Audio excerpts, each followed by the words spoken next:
Coup de canon, le podcast 100% Gunners proposé par Arsenal French Club.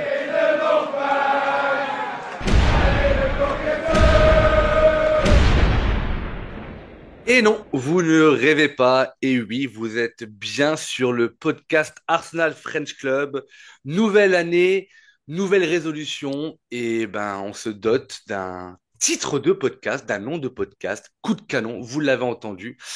Et c'est avec grand plaisir que j'anime ce premier débrief de la saison. Arsenal se déplaçait à Brentford dans un match 100% londonien qui s'avérait compliqué et qui s'est avéré compliqué, du moins au moins pendant une mi-temps.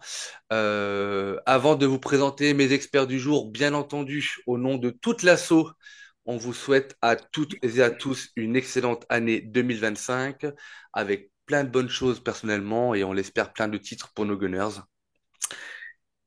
Messieurs les experts, bonjour. Alors, dans le désordre, ça faisait longtemps et il m'avait manqué. Il se cachait dans la rédaction, il était un peu trop timide, je sais pas, ou alors il n'était pas d'accord avec ce qu'on disait, mais il est de retour, tout frais, tout pimpant, après un réveillon visiblement relativement calme. Louis, bonjour.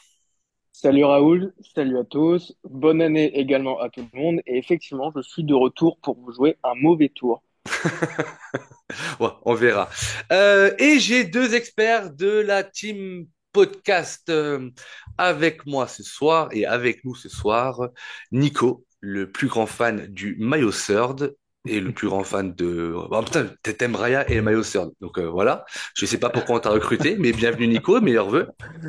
Bonjour à tous, meilleurs vœux à tous aussi également. Et pas fan du maillot Third, mais Braya, sauf ce soir, plutôt, je l'aime plutôt. Et celui qui s'était mis en PLS depuis quelques mois, que tellement il en avait marre des matchs des Gunners, et tellement la purge proposée ne lui convenait pas. C'est avec un grand plaisir que j'accueille de nouveau mon ami Méchad. Salut Méchad. Bonjour, bien le bonjour. Donc, nous, on te manque pas, apparemment, hein, pas de problème. Ah si, Tu sais bah, qu'on oublie. Non, non, mais j'ai bien compris, pas de problème. mais on échange plus souvent en off que Non, mais Louis et j'ai bien moi. compris, j'ai compris, pas de Et problème, tu sais pas que de tu restes souci. dans mon cœur. Cœur, cœur, cœur. Oui, oui, bien sûr. Tant que c'est Allez, dans le Bon, cœur, tant que c'est dans le cœur, ça va. oui, ouais, tu sais, sur des malentendus des fois, hein. on parlera pas de la soirée d'hier soir. Allez, du coup, on entraîne, Et ce qui s'est passé à Milan restera à Milan, bien entendu. bien sûr. Messieurs, donc bienvenue, bonsoir, meilleurs vœux à tous, encore une fois. Euh, Allez, premier match de la saison, il sentait, il pouvait sentir un petit peu le danger. On va y revenir très rapidement, mais en plus j'ai l'honneur d'avoir le créateur de l'instant passion avec nous. On va commencer par vos coups de cœur et coups de gueule si vous en avez et sur lesquels on reviendra un peu plus tard dans le débrief. Messieurs, qui commence avec un coup de gueule ou un coup de cœur? Et je vous remercie. Bah, c'est dire non, bon, on va dire si, moi, je peux commencer. L'instant passion, ça va être la réaction en deuxième mi-temps. Voilà. La réaction qui nous a permis de prendre l'avantage et d'être sérieux sur la deuxième. Voilà. Ok. Louis, as-tu un coup de cœur ou un coup de gueule sur cette rencontre-là? Ouais, moi j'ai bien aimé le match de Gabriel Jesus. Je trouve que depuis qu'il s'est libéré de son poids psychologique là, de ses nombreux mois sans marquer, je le trouve que qu'il retrouve des jambes, il retrouve des belles sensations et j'ai bien aimé son match de ce soir. Mm. Ok. Et Nico, as-tu été Oh, assez courageux pour trouver quelque chose ou j'ai le fait galéré. de te dire que tu n'étais pas obligé d'en avoir un, t'as suffi à abandonner? Non, j'ai ouvert les tiroirs, j'ai cherché bien au fond et je remercie la générosité de Brentford parce que j'ai bien aimé enfin, leur aide pour marquer des buts. Donc Euh, un grand merci à eux le et, salaud. euh, et voilà, ce sera un rapide point sur le fait que on marque des buts vraiment parce qu'on a des adversaires pourris. Voilà, alors après, si on commence à dire que quand on marque des buts sur coup de pied arrêté, c'est parce qu'on sait pas faire autre chose. Quand on marque des buts, c'est grâce à l'adversaire. Ah On mais va ce nous soir, traiter d'anti-gunners bientôt Ouais, non mais j'ai sur ce l'impression ce soir. que podcast. J'ai l'impression que t'es un anti-gunner, Nico, hein. T'es pas un vrai passionné, Nico. Ouais, je sais pas de, voilà, mais je sens. Très Bon, Ouais. bizarre. mais en tout cas, c'est noté, et puis on va y revenir au fur et à mesure. Messieurs, on rentre, ça y est, c'est parti. On rentre dans la première compo 2025. Avec, faut-il le rappeler avant de l'annoncer, il y avait une sorte d'épidémie qui courait un petit peu au sein de l'effectif. Il y avait des incertitudes. Et l'un de ceux qui en a pâti, c'est Kyle Havertz, qui n'était même pas sur la feuille de match. Le mar, Alors, ouais, c'est ouais. pas le même Alors, chose. est-ce que l'épidémie s'appelle une gueule de bois? Je ne pense pas. On ne le saura pas. Mais en tout cas, Bon. il était pas La gueule dispo de bois, pour cette c'était rencontre-là. la gueule de bois, c'était Raya. Ah, peut-être. Et puis, en parlant de gueule de bois, messieurs, je pense que c'est le moment de saluer notre président Corentin. Petit ange parti trop vite, malheureusement. On s'arrêtera là. Corentin, si tu nous écoutes, cœur, cœur, cœur. Allez, la compo dans les buts. Comme il l'appelle Gant Mickey, ça a failli être Gant Troué d'ailleurs Oui, bah oui. aujourd'hui. David Raya à droite, Timber, Saliba, Gabriel et le retour de Calafiori. Milieu de terrain avec Partey, Merino et Ødegaard. Et devant, la première titularisation de Nwaneri en championnat cette saison, accompagné de Gabriel Martinelli à gauche et de Gabriel Jesus dans l'axe. Messieurs, la question est traditionnelle, mais je vous la pose quand même. Qu'avez-vous pensé de cette compo lorsque vous l'avez découverte? Vous semblait-elle équilibrée? Avez-vous eu, pardon, j'en perds mon latin, avez-vous eu des surprises? Si oui, lesquelles? La parole est à vous. Bah, je peux commencer. La surprise principale dans cette compo, c'est la titularisation de Nwaneri. On l'attendait tous depuis très longtemps. C'est venu. Il a fallu que la moitié de l'effectif soit blessé, mais c'est venu quand même. Et donc on en a profité ou pas, je sais pas. Je sais pas quoi penser de son match final, mais c'était quand même une bonne surprise. Et enfin, on l'a vu titulaire sur une. Oh là, il y a des bruits à côté de moi, c'est très bizarre. Et oh waouh, il y a un bus boîte de nuit à côté de chez moi, incroyable. Excusez-moi, je suis un peu surpris. Et c'est là que Mechad nous quitte pour aller rejoindre le C'est ça, bus. exactement. À plus le moment de parler de Nwaneri, c'est quand même un signe. Pardon, excusez-moi pour reprendre la discussion. Oui, c'était agréable de le voir sur une grosse durée en première ligue. Donc voilà pour moi. Ouais, alors sachant qu'effectivement c'est une titularisation pardon, que l'on attendait depuis très longtemps, c'était pas forcément à ce poste-là qu'on l'attendait, mais C'est pour ça que je sais pas quoi penser de on son match. la prend. Et petite stat ou je sais pas, info inutile sur Nwaneri, son premier match avec Arsenal en championnat, il l'a disputé également contre Brentford et c'était en 2022 et il avait 15 ans et demi. Le temps passe. Voilà, stat inutile. Voilà, vous en faites ce que vous voulez. C'était déjà en 2022. Putain, j'ai l'impression que c'était il y a 6 mois qu'il avait lancé en premier. Mais non, c'était il y a déjà 3 ans quasiment. C'est fou. Ouais.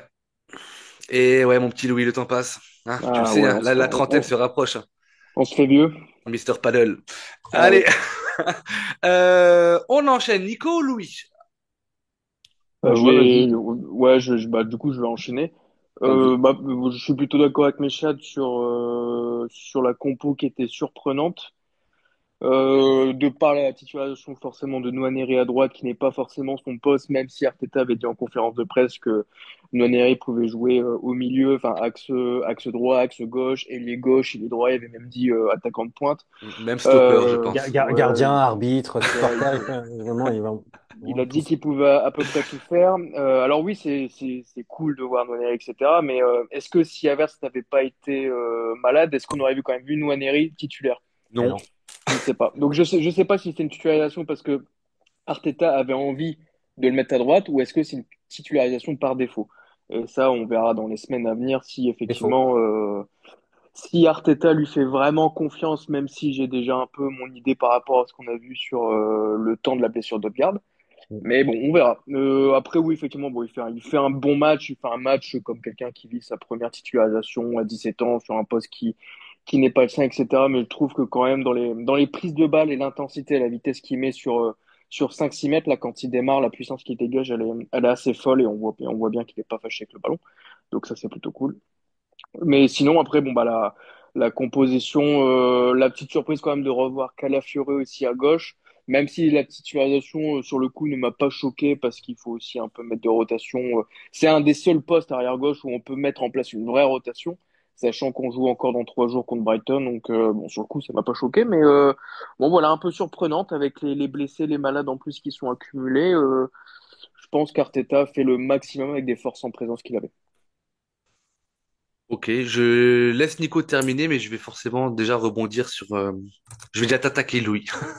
Attaque-moi. Allez, c'est parti. Nico, vas-y. Ouais, ouais, ben, je vais pas redire la même chose qu'on a été déjà dit concernant Moneri. Effectivement, c'était la petite surprise du moment.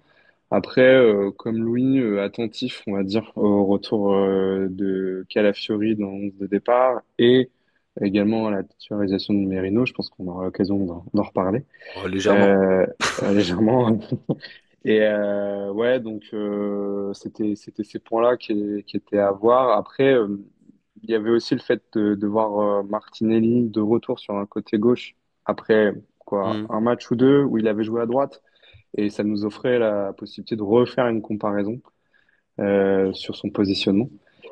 Même si je sais pas si on a de conclusions à en tirer maintenant, mais voilà quoi. Bah, comment dire, une composition refaite un peu de fond en comble avec visiblement des virus, des absents, on sait pas trop. Mais voilà, les petits changements à suivre, on va dire. Ouais. Louis, petite attaque. Alors, c'est même pas une attaque, non. Parce que ce que tu dis, si tu as raison, c'est que la titularisation de Calafiori pouvait sembler surprenante. En tout cas, moi, elle m'a surprise. Là où je suis pas d'accord avec toi, c'est quand tu dis pourquoi pas, parce que c'est le seul poste où on peut faire de la rotation, etc. Là, je suis encore d'accord avec toi. Mais en fait, moi, je le vois plutôt à l'inverse. C'est-à-dire que sur le banc, on avait Zinchenko, MLS et Tierney. Moi, quand je vois les performances d'un jeune de 17 ans, 18, qui est MLS, depuis 3 ou 4 matchs où il est titulaire, j'ai aucune raison, mais aucune raison de le mettre sur le banc. Ouais, non, mais Parce que, parce que j'entends ton point de si, vue, hein. s'il doit se blesser, s'il doit avoir un petit bobo, t'as 3 arrière-gauche derrière lui. Alors Ah, non, t'en as pas de trois. Ouais, t'en as un. Pour moi, dans l'équation, je mets que MLS derrière Calafiori. Tierney, etc. Désolé, je les aime bien, mais moi, je mets MLS devant je les compte pas. Calafiori, excuse-moi, mais Oui, déjà, on voilà, est. enfin, Enfin, voilà, je les mets à deux en Bah, Major concurrence, League mais Soccer?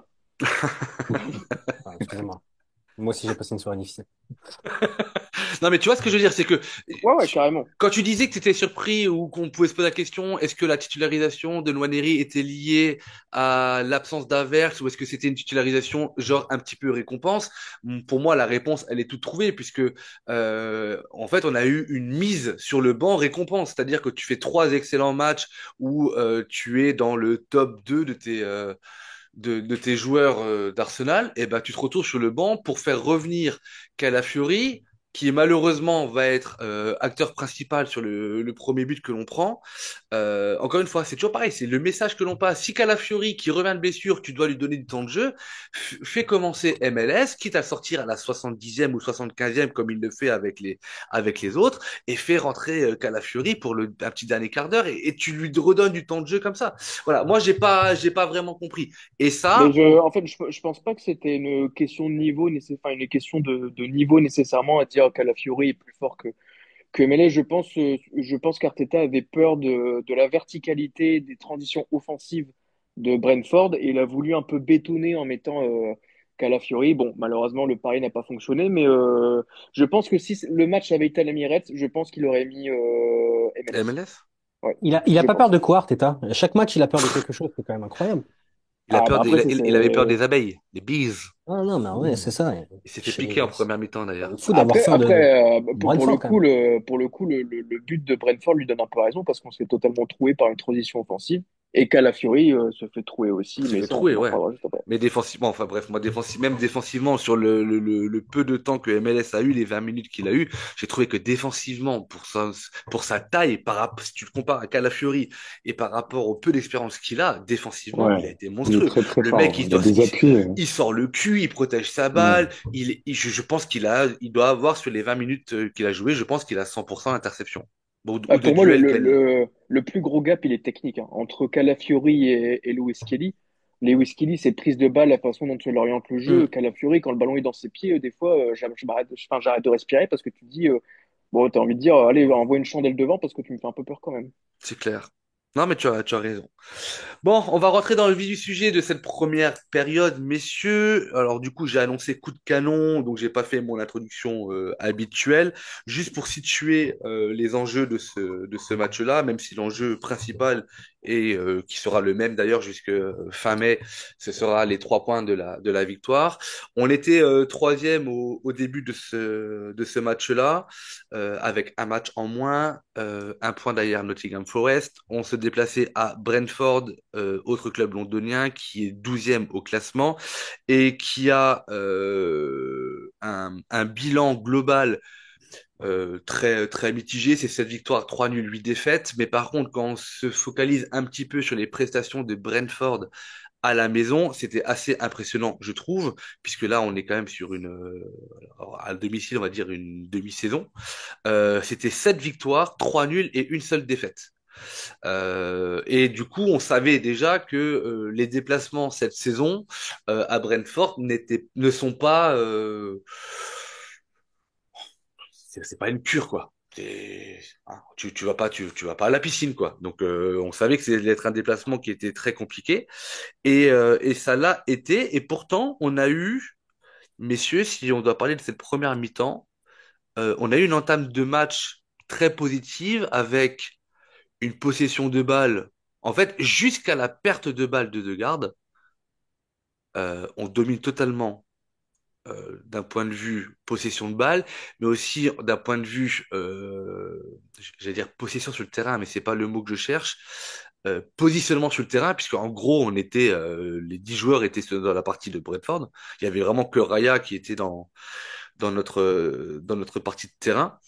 Et c'était assez encourageant. Il y avait des choses qui étaient mises en place. On a vu un début de match de Nwaneri avec une percussion sur son côté droit, tantôt il rentrait sur son pied gauche. Mais en tout cas, il était très dangereux à chaque fois avec un coup de rein assez phénoménal. Euh, que penser de si on devait s'arrêter vraiment à la perte de balle, alors qui est arrivée très tôt puisqu'on prend le but à la 13e minute, mais on va dire sur ce premier quart d'heure ou les 10 premières minutes, vous en avez pensé quoi? Moi, je suis pas trop d'accord avec enfin, ce que tu as vu des 10 premières minutes. Enfin, oui, on a la possession, ça d'accord, mais on n'en fait pas grand-chose, quoi. Enfin, on sent que ça va être quand ça commence comme ça, on sent que ça va être un match où on va tourner autour du but. On va vouloir créer du mouvement, mais ça va tout dépendre de comment dire, de la forme de garde. Hmm. On commence déjà à avoir quelques petites pertes de balles, erreurs techniques.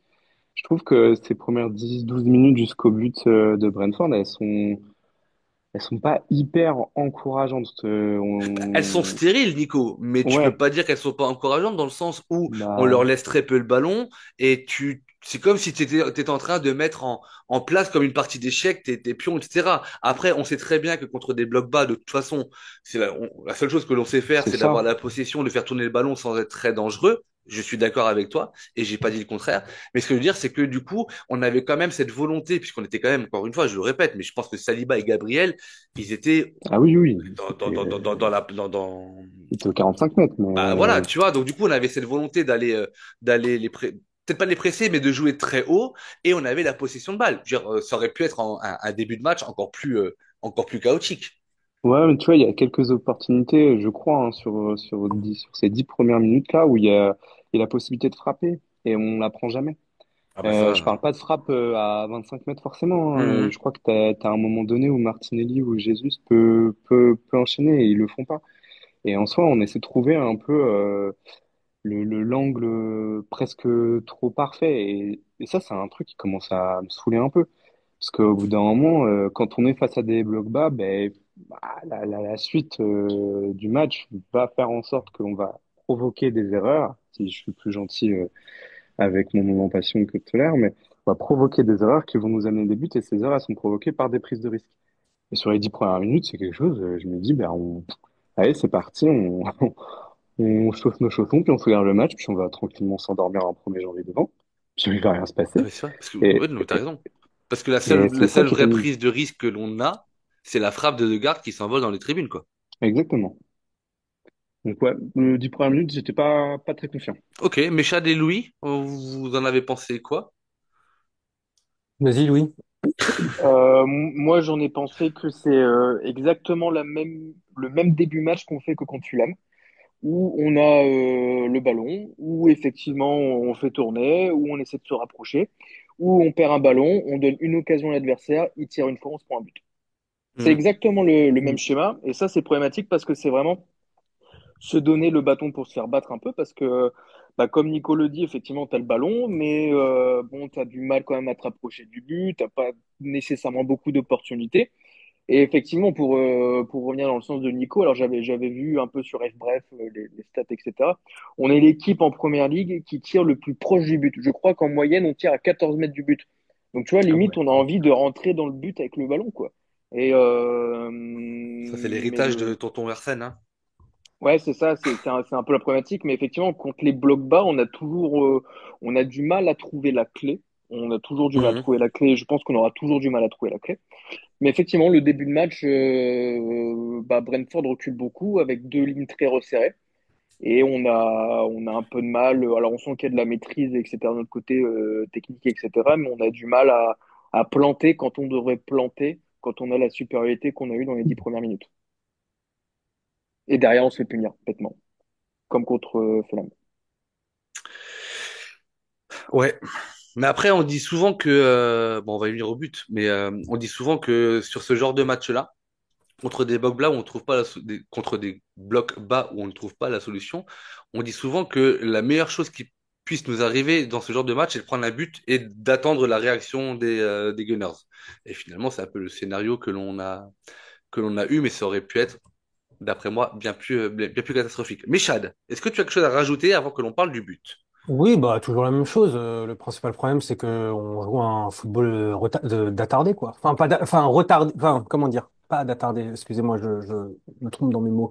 Un football qui n'est plus adapté au football actuel, c'est tout, avec un contrôle extrême, avec, comme le dit Louis, cette envie de rentrer dans les cages avec le ballon et être dans cette incapacité à jouer vite quand il faut jouer vite. Et à chaque fois qu'on se prend des buts, c'est toujours les mêmes buts, hein. C'est des buts où en deux, trois passes, on se fait prendre, où tout le monde se fait trouer, mais parce qu'en fait, on n'a pas un football adapté à ce genre de but, quoi, ce genre de contre-attaque. À chaque fois, c'est toujours la même chose. Je veux dire, à un moment donné, quand ça arrive tout le temps, c'est qu'il y a quelque chose qu'il faut que l'on modifie et qu'on n'arrive pas à modifier. Donc, moi, j'ai l'impression de me répéter et après, on va dire que je suis un anti-Gunners, mais je trouve que le football que l'on pratique n'est pas adapté et nous pose beaucoup de problèmes. Voilà. Et c'est ce qui fait qu'on a tous ces soucis d'emballement, à un moment donné, j'ai écrit dans le groupe, il y avait zéro pressing.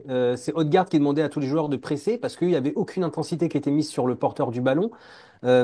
Gabriel, il jouait numéro 10 à un moment donné, même, enfin, il était sur aux 20 mètres avec tellement le bloc était haut et tellement eux, leur bloc était bas. Hmm. C'est quand même surprenant à chaque fois de ne pas être dangereux quand, quand on a une équipe qui propose si peu de choses en face de nous, quoi. Donc voilà. Ouais. Tu as raison. Non, mais voilà, vous avez tout bien résumé. Et donc, on arrive à cette 13e minute de jeu. Une fois n'est pas coutume, Ødegaard perd le ballon. Et sur le moment, franchement, moi, j'ai pas l'impression que cette perte de balle, elle va être aussi catastrophique dans son scénario, puisqu'il perd le ballon et en une passe, on donne la balle à Bemo, c'est ça, hein, ouais, Ouais, qui va aller Exactement. provoquer Calafiori. Alors, qui recule. ouais, mais qui défend très mal. Oui, L'orientation, ça c'est vrai. l'orientation du corps, pas bonne. Mm. La distance avec l'attaquant, pas bonne. Exactement. Enfin bref, crochet d'un Bemo sur son pied gauche et il va frapper au premier poteau.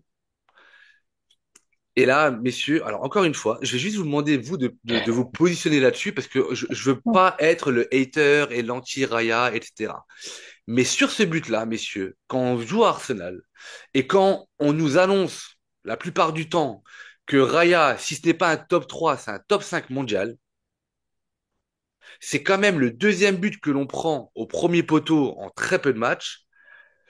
Et pour moi, ce but-là, c'est 50-50 Calafiori. Bah, et encore, ouais, allez, on va dire 50-50 Calafiori et Raya. Mais pour moi, sur cette action-là, on voit deux joueurs qui sont pas au niveau d'Arsenal si on veut jouer le titre.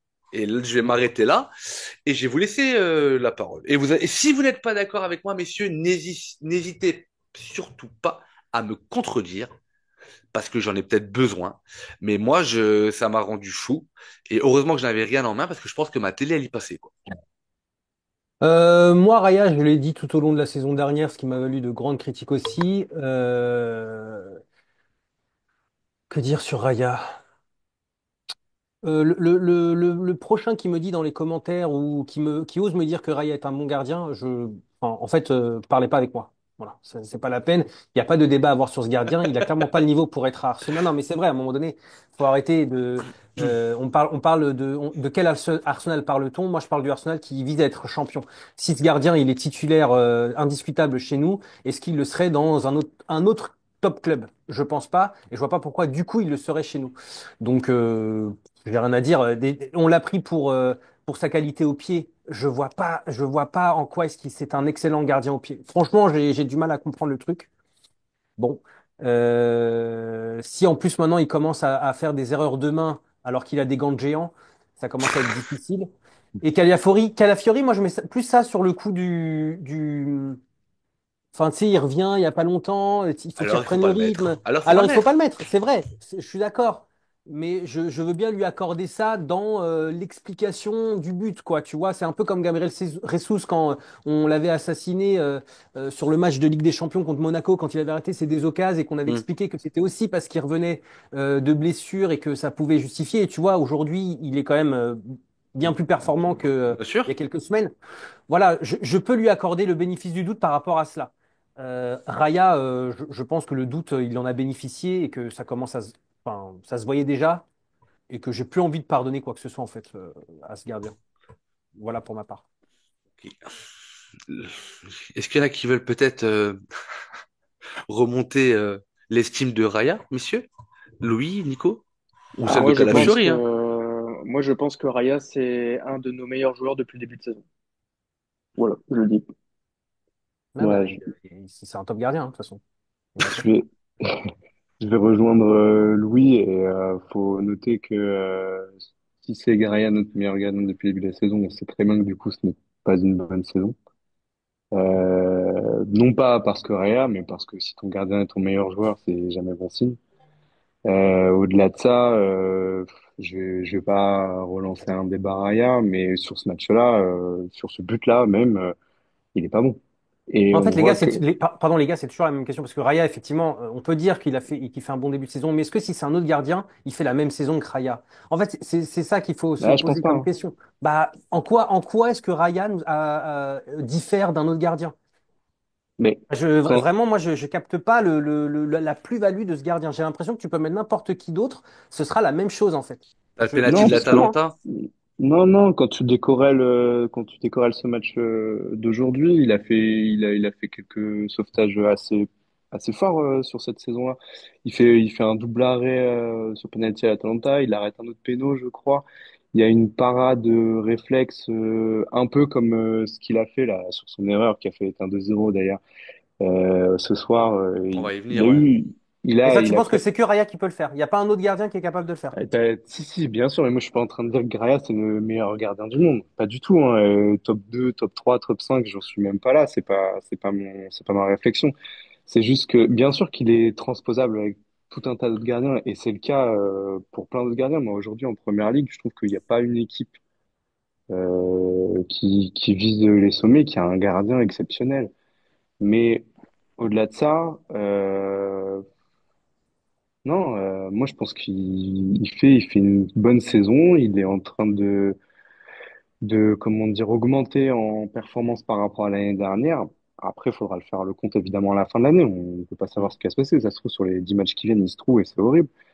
Mais voilà, pour le coup, pour en revenir à la question de Raoul aussi, sur cette action-là, tu as un 50-50 avec Calafiori qui défend hyper mal. Raya, tous ses buts qu'il prend, il a un problème d'espace, ce gardien, je sais pas pourquoi. Dès qu'il faut une frappe à ras de terre avec un bon angle, il se couche jamais, que ce soit sur son côté fermé ou sur son côté ouvert, il n'y arrive pas. Et dans un style un peu différent, mais le but qu'on prend contre Fulham, je trouve qu'il est, par exemple, il est pas bon là-dessus non plus. Il y en a Donc, beaucoup, il y en a beaucoup d'exemples justement de Raya qui se fait avoir comme ça, Hmm. ouais, de frappe à interne Mais et peut-être un peu trop, non, du coup? Parce que je voudrais juste préciser une chose, qu'on soit bien tous alignés, et surtout au niveau de nos auditeurs, comme ça, si vous devez commenter et nous critiquer, vous avez vraiment le fond de ma pensée. Raya, il a déjà été dans mes tops cette année. mhm, Moi aussi, hein. Et j'avais mhm, dit ouais, que tout à d'ailleurs, fait, ouais. heureusement qu'il avait été Donc là. à un moment donné, quand il est bon, lors des matchs, on le dit toujours aussi dans ce podcast-là. Donc c'est pas un podcast qui pourrait s'appeler Raya dégage. C'est pas ça la question. Ouais. La question, elle est toujours la suivante, c'est que on a quand même pas mal de personnes avec qui on discute sur les réseaux sociaux ou qui commentent les podcasts, qui nous disent Raya, c'est un top 3 ou un top 5 mondial. Mais non, Moi, je suis. Mondial peut-être pas, mais en première non. ligue, franchement, en première ligue, C'est pas vrai, je le mets. Louis. C'est pas vrai, Ah si, Louis. Il y a alors, 5 gardiens maximum, au moins 5 gardiens qui sont devant lui. Au moins. qui ça? Bah, Ederson, il est devant lui ou pas? Non, non, non, pas du Non, tout. non, Ah, non, du Ederson, il tout. est pas devant lui? Ah Non, non, pas du Oh là tout. franchement, là. Méchal, Alors non. pour moi, les Non, deux mais je te de. parle du gardien, Ed- je te parle pas de là tout de suite, Ah non, actuellement. non, Ederson, non, Ederson, je trouve qu'il est extrêmement surcoté. Je trouve que c'est pas un Bon, super gardien, arrêtez, les Ederson. gars, arrêtez. Mais maintenant, Méchal, en ce moment. Non, mais en ce moment, d'accord, mais en ce moment, c'est le cani. Et alors, en ce moment, Haaland, tu vas dire que c'est le pire joueur le pire attaquant du monde. Je te Non, parle non, de bah, la qualité du footballeur, Du pardon, pas foot, du footballeur. du footballeur Euh, échoué avec ses boules. on parle du gardien dans son ensemble. Je parle pas de cette saison. Évidemment que si on parle de cette saison, c'est pas bon. Mais enfin, rien que sur le jeu au pied de Derson, pour moi, il y a un écart de fou entre. Enfin bon, bref, on Bah, s'égare un petit peu. les deux de Liverpool sont devant Raya pour moi, hein. Mais bien sûr, le gardien de Chelsea, il est devant. Ah, le gardien de Mais, Chelsea, sérieux? Chelsea, non, non, pas Chelsea. Non, Non, bah, franchement, pas Méchal, du. moi, je le non. mets devant. Ah Moi, je ouais? le mets devant. Je mets Sanchez? même plus haut. Alors déjà, lequel de gardien? Ils en ont 8. Non, je parle du gardien titulaire. Je parle de Sanchez. Sanchez? Ah non, Ouais. Sanchez, non. Ah Sanchez, je le mets derrière non. Ramsdale, hein. Bah, pas moi. Bah, pas moi. Même, alors, vous allez me dire non, pas du tout. Pickford, je le mets devant. Je vous le dis. Ah non. Oh non, Sur la oh Ah non. ligne, non. Pickford, sur sa ligne, Pickford, je Là, le mets là, devant Raya. Je vous le là, dis. t'es en croisade, Méchad. Non, pas du tout. Alors, Pas du Ah, tout. messieurs, je vais vous proposer juste de répondre à cette question-là, parce que ce que Michel a dit avant est assez intéressant. Et après, on va avancer un petit peu. C'est comment tu l'avais formulé, ça, Michel? Alors, déjà, est-ce que, d'après vous, et vous allez me dire oui parce qu'il a des clean sheets, mais d'après vous, est-ce que Raya est un gardien qui, de par sa valeur intrinsèque, peut nous faire gagner le championnat? Non, pas du tout. Pas du Non, tout. mais alors ta réponse, je la mais connais, Michel. déjà, non, mais enfin, je suis désolé, Raoul, mais la question, je la comprends pas. Un gardien qui te ferait gagner un championnat, tu gagnes pas avec un gardien. Ah, si. C'est, Nico, si, si. bah, Ah, si, si. non, non, Ah, tu gagnes, si. bah non, Ah, si. mais Ah, c'est pas si. un gardien qui te fait gagner un championnat, Ah, bah, tu gagnes si. avec, Louis. Nico, bien sûr que Mais si. non, mais tu vois, par exemple, mais non. je pense pas qu'Ederson ait été un pilier des titres de Manchester City, par exemple. Bah, il a complètement modifié le jeu de City. Je crois qu'on a Ah bah, oublié Raya aussi. que- Raya aussi, par rapport à mais Ramsdale, il a complètement modifié le jeu d'Arsenal. bah, je vois pas. Pardon, Bah, hein, peut-être que je suis aveugle, peut-être que c'est moi qui Si, alors, suis si. sûrement, hein. Ce que Louis dit, il a raison. Alors, dans la philosophie, il a modifié le truc parce que tu veux faire comme si tu le faisais avec Ederson, où il a un bon jeu au pied. Donc, en gros, tu considères que ton gardien, c'est ton premier défenseur et ton premier relanceur. Donc dans la philosophie, et c'est ce qu'essaye de faire Arteta avec son équipe, dans la philosophie, je suis d'accord, Oui, mais il n'y arrive on essaie de pas. changer. Mais pour autant, effectivement, il a un bon jeu au pied, etc. Mais c'est pas pour, ben, je sais pas, quand il se plante ou quand il se fait contrer 3 fois ou quand il essaie de faire des relances courtes au 6 mètres et qu'il met son défenseur dans l'embarras, pour ne pas dire autre chose, est-ce qu'à un moment donné, d'être bon au pied, il faut pas aussi avoir une intelligence de jeu et ce que disait Axel à l'époque, il disait, cette année, j'aime bien Raya parce que il s'est enlevé toute envie de trop bien faire et que quand c'est chaud, bah, il pète la balle devant. Ouais. Bah, Et quand ouais. Axel le disait, j'étais entièrement d'accord avec lui. Sur les derniers matchs, les prises de risque de Raya au pied Ah oui. redeviennent, je trouve, beaucoup plus importantes. Mais là, c'est sur les derniers matchs, sur les deux, trois derniers matchs, max. Oui, mais donc du coup, Oui, s'il prend plus mais Nico, je s'il prend répète que plus, moi, Raya a déjà été dans mes tops. Donc quand il est bon, je le Oui, non, dis. non. Non, mais Mais du- j'ai bien compris, Raoul, mais quand tu dis, là, ce que tu disais, on est d'accord que c'est sur les deux, trois derniers matchs où il prend des risques, il met dans Au pied, la... ouais. Les Ouais, trois, ouais, quatre ouais, derniers Oui, matchs, ouais, ouais, c'est ouais. ça, ouais. oui, Parce mais que en fait, sinon, on l'a pris pour ça, Nico. C'est-à-dire que si, enfin, si à chaque fois qu'il prend des risques, ça ouais. m'amène du danger, en fait, quelle est la plus-value de Raya, encore une Mais fois? c'est pas à chaque fois. Là, je suis d'accord, sur les Justement, deux, il le fait trois, plus. non, non, mais sur les deux, trois derniers matchs, il y a eu des prises de risque, effectivement, oui, qui étaient un peu chaudes. Mais depuis le début de la saison, de manière générale, tu avais quand même des prises de risque qui étaient bonnes. Il a fait des relances propres. Enfin, c'est pas tout noir non plus. Non, il a Et de fait toute des façon, choses, et vous mais on l'avez dit, dit, vous l'avez mis bien en top. sûr, Donc il a fait des c'est choses bien. vraiment, donc c'est pour ça. Là, ce soir, le mettre dans un flop, c'est normal. On verra ça à la fin du podcast. Mais de là à... En fait, c'est ça que je comprends pas. Vous êtes en train de me dire, ouais, on l'a mis dans des tops, donc on n'est pas contre lui, et ça, je l'entends tout à Non, fait. c'est pas de l'anti-Raya gratuit, c'est ça que je veux dire. Voilà, exactement. Mais la seule chose, c'est que d'un autre côté, quand on fait ces top Première Ligue, etc., est-ce qu'on peut gagner la Première Ligue avec lui? Je vois pas le... Comment dire? En fait, du coup, Je... c'est un constat qui peut s'appliquer à tous les joueurs, tu vois. Ben ouais, Si Odegaard il passe à côté de son match, je peux te dire, est-ce qu'avec Odegaard, on va gagner la première ligue?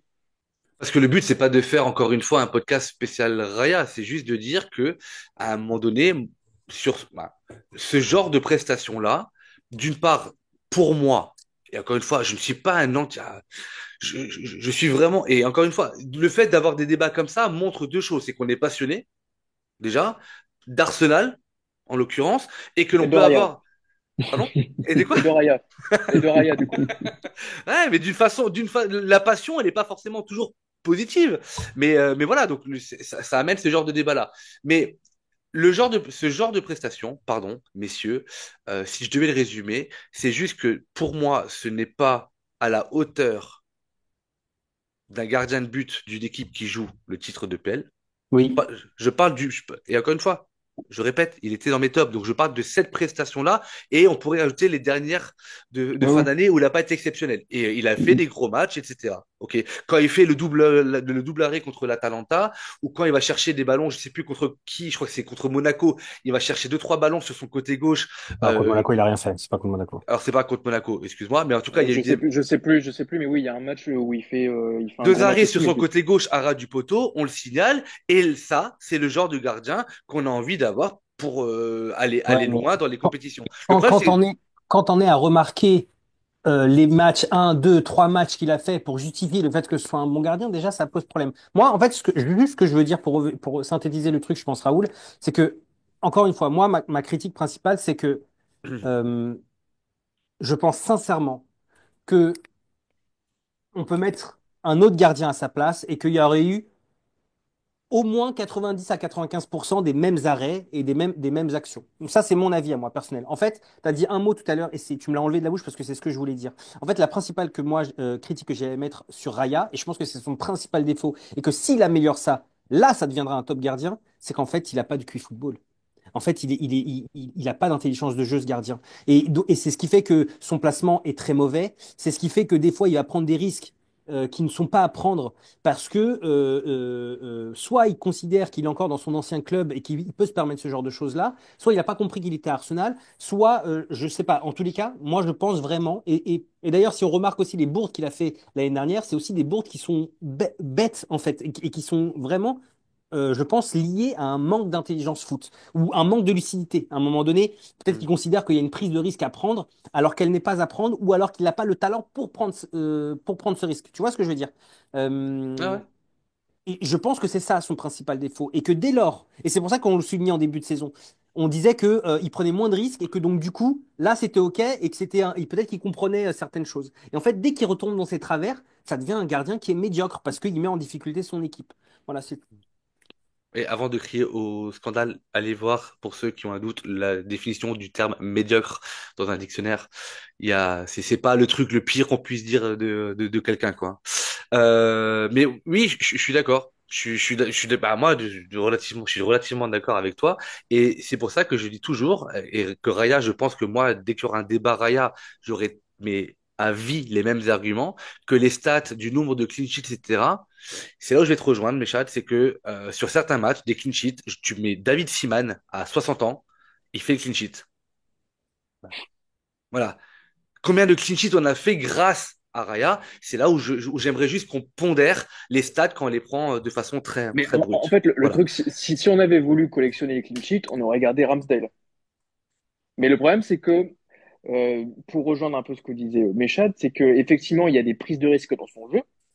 Mais est-ce que la problématique, est-ce que c'est Raya, enfin, est-ce que le coupable, c'est Raya qui prend les risques, ou alors c'est Arteta qui lui demande de prendre des risques dans son jeu?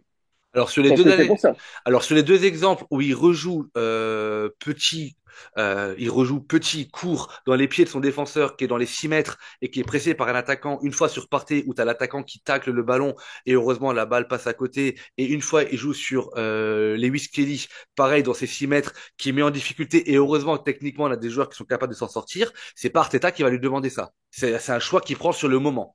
Mais en tout cas, c'est pour ça qu'on l'a acheté. On l'a acheté justement pour repartir Ouais, bien sûr, au oui, sol. oui. C'est bon. Donc pour moi, enfin, Mais tu vois, Louis, c'est ça aussi le souci. Et je pense que tu as raison. Non, mais non, mais parce qu'il y a un point sur le. C'est vrai, tu as raison.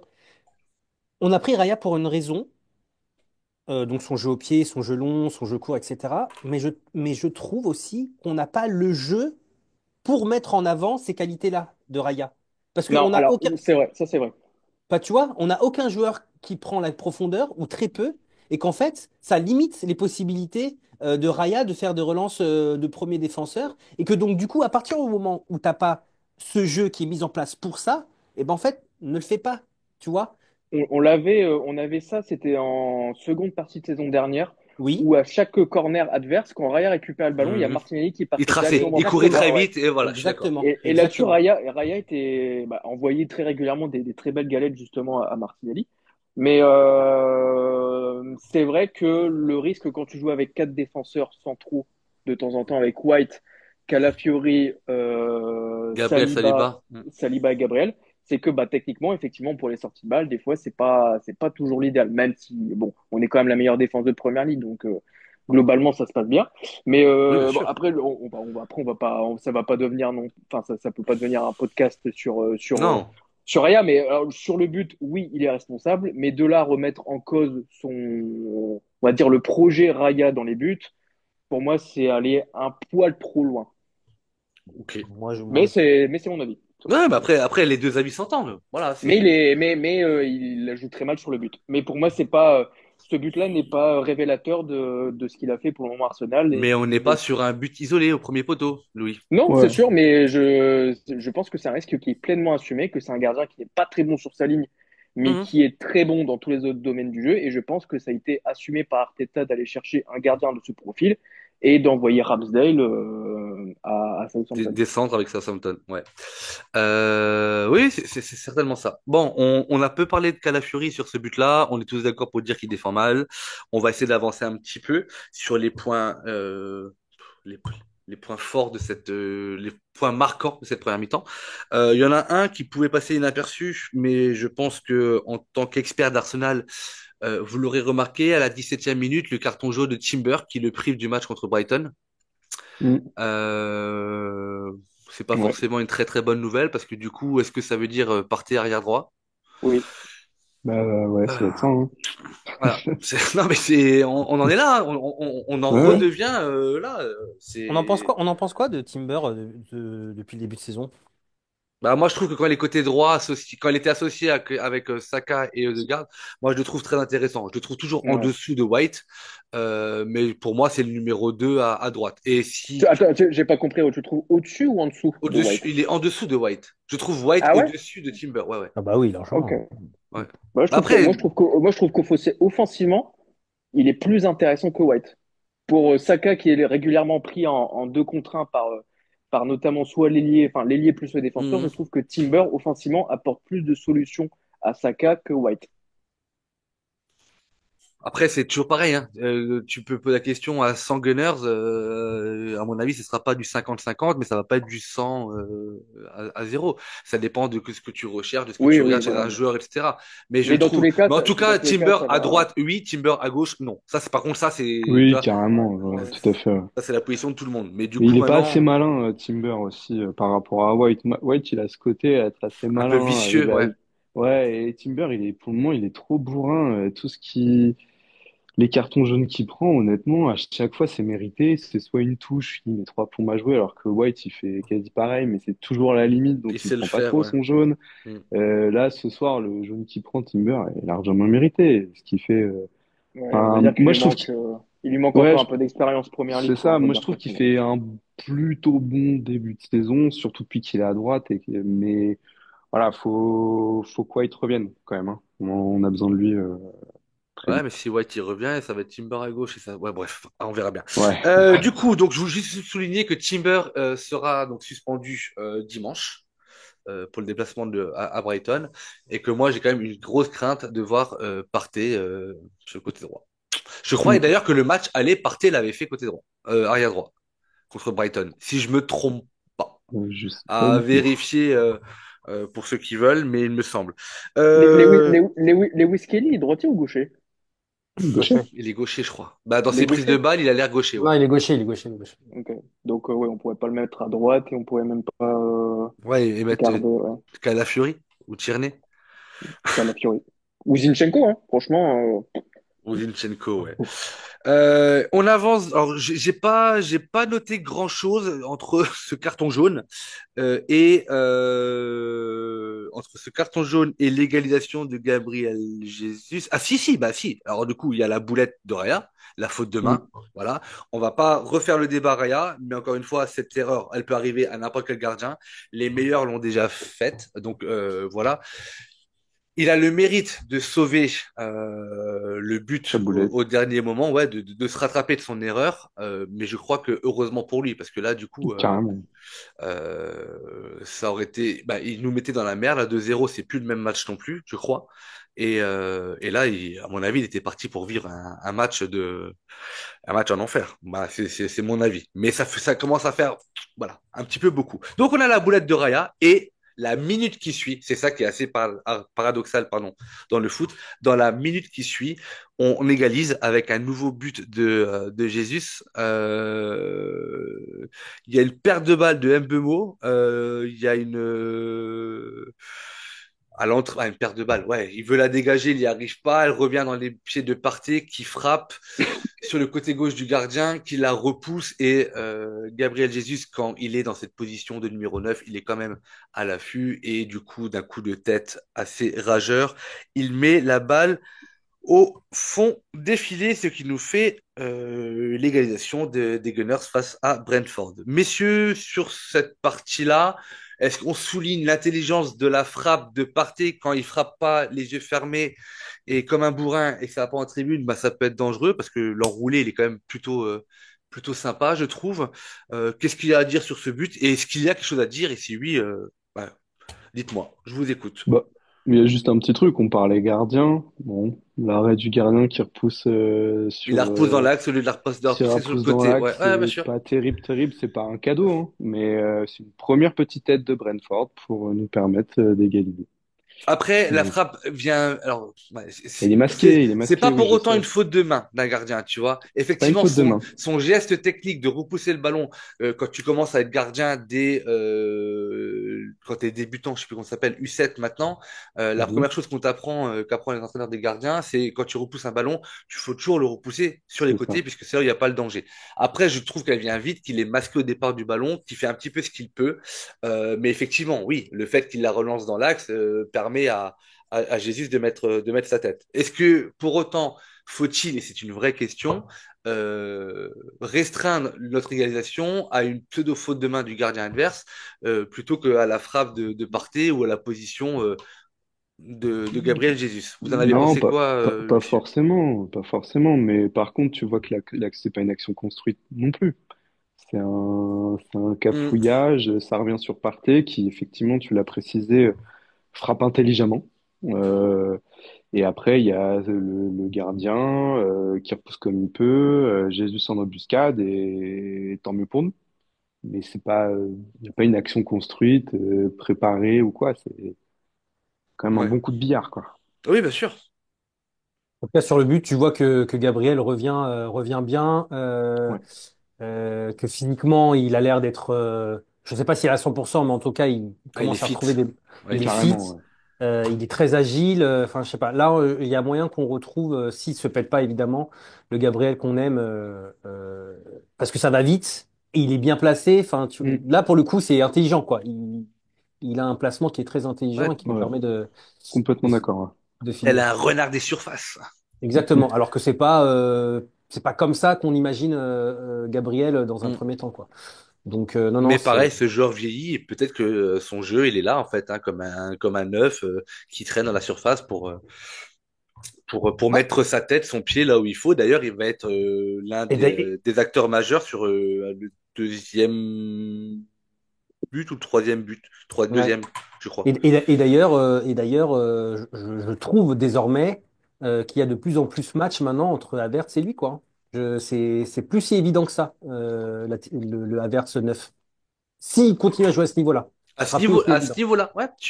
Bah d'ailleurs, sur l'avant-dernier podcast, j'en parle, où je dis que tant qu'il a ce niveau-là, Jesus doit être en neuf. Et par contre, ce qui est plutôt intéressant, alors après, à voir si ça se confirme, mais donc le dernier match de l'année que l'on a fait, là, le 27, avec Havertz en 8, Havertz a fait un excellent match Ouais. en milieu de terrain. Et du coup, si on pouvait avoir le Gabriel Jesus que l'on connaît actuellement en neuf, avec Havertz qui enfin trouve sa place en milieu de terrain comme il l'a fait le dernier match, là, je peux trouver ça super intéressant. Voilà. Mais Ouais. après, ce que je disais également, c'est que malheureusement, et je touche du bois pour que ça n'arrive pas ou que ça arrive le plus tard possible, ces questions-là, on se les posera tant que Jésus ne se blessera pas. Exactement. Et on est quand même dans une phase.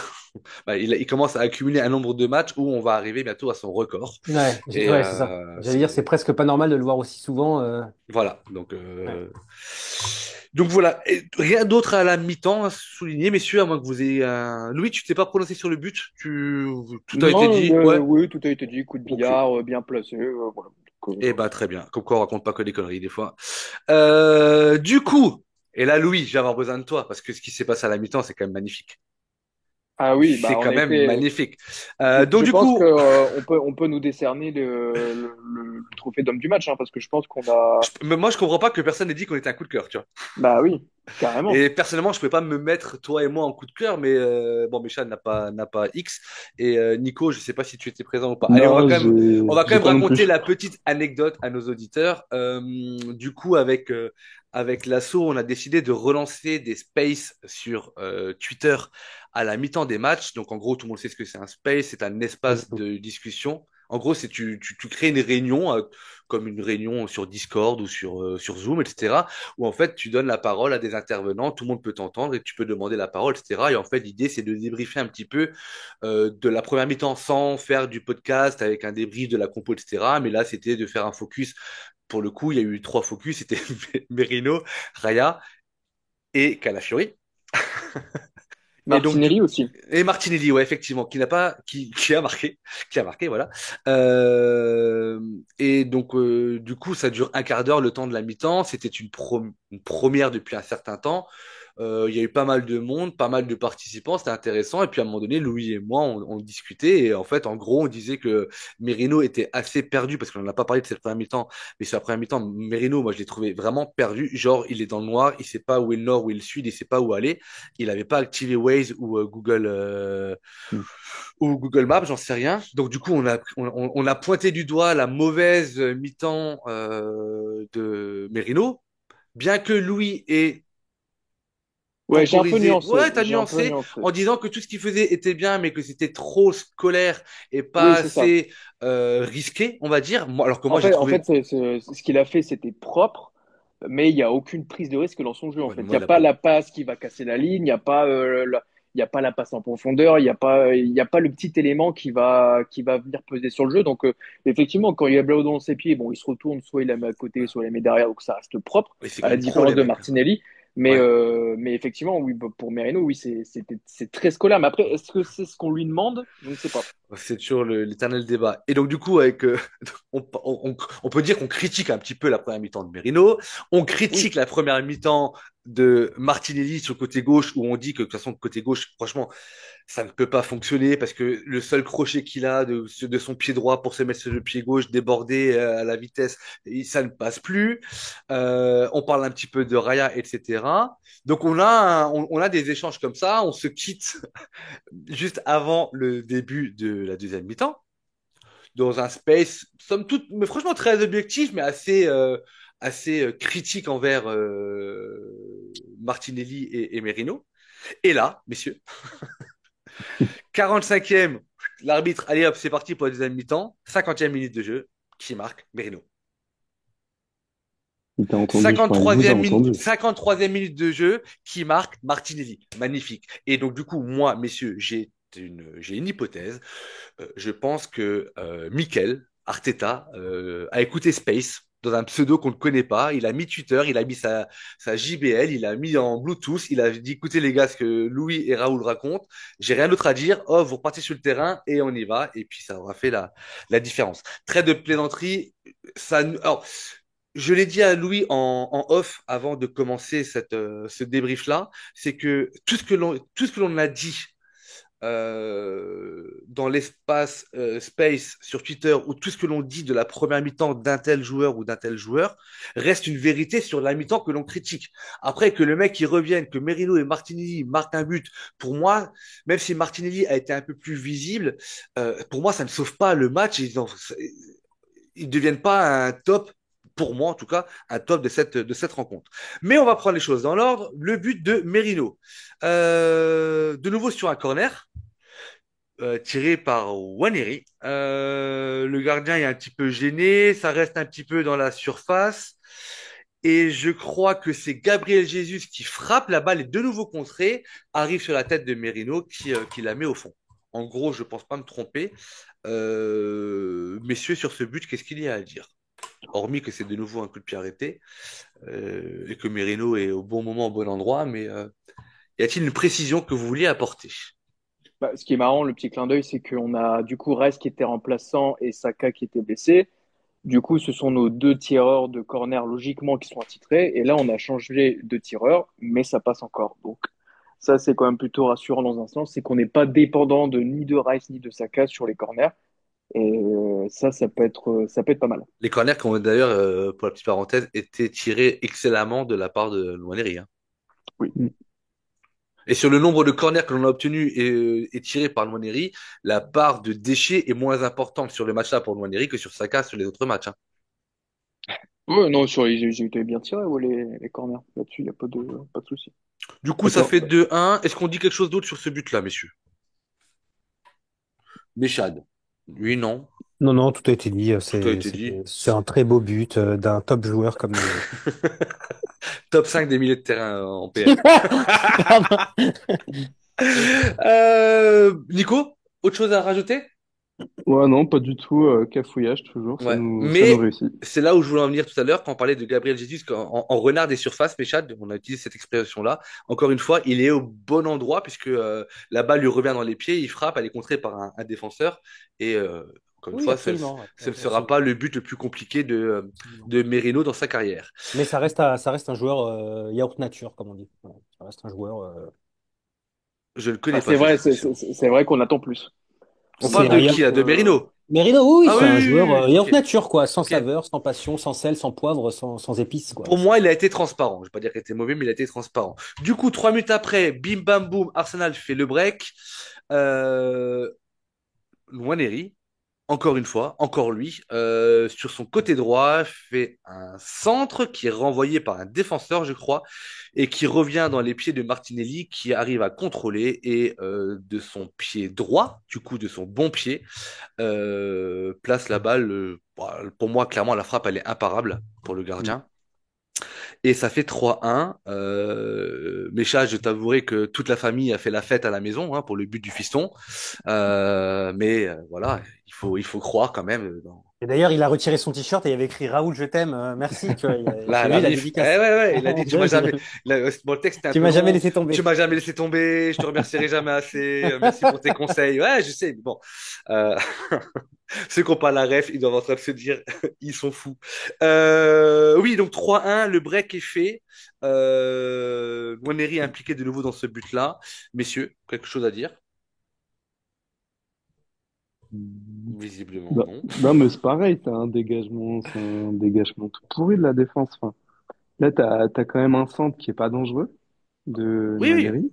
La défense qui n'arrive pas du tout à contrôler son dégagement et ils envoient ça sortie de surface, un peu axe gauche ou droit, ça dépend dans quel côté on se place. Après, enchaînement, contrôle frappe parfait, impeccable. Mais c'est la même chose. Enfin, moi, ce qui me tue sur ces buts-là, c'est que c'est des buts. Il n'y a aucune construction. À la T'es limite, il y a un rabat-joie, corner bien Nico. Nico, tiré, t'es effectivement. rabat-joie. Nico, t'es Mais non, mais anti-gunner. Ah, désolé. mais T'es ce, anti-gunner. ce podcast, Non, non. il est fait de faux supporters Franchement, d'Arsenal. C'est vraiment des faux insupportable. supporters. Et Franchement, je pense même que t'as avouez que été vous êtes pour payé. Tottenham. T'as Dites-le que vous êtes été, pour Tottenham. Nico, t'as été payé J'aime. par Corentin. Dis-le maintenant.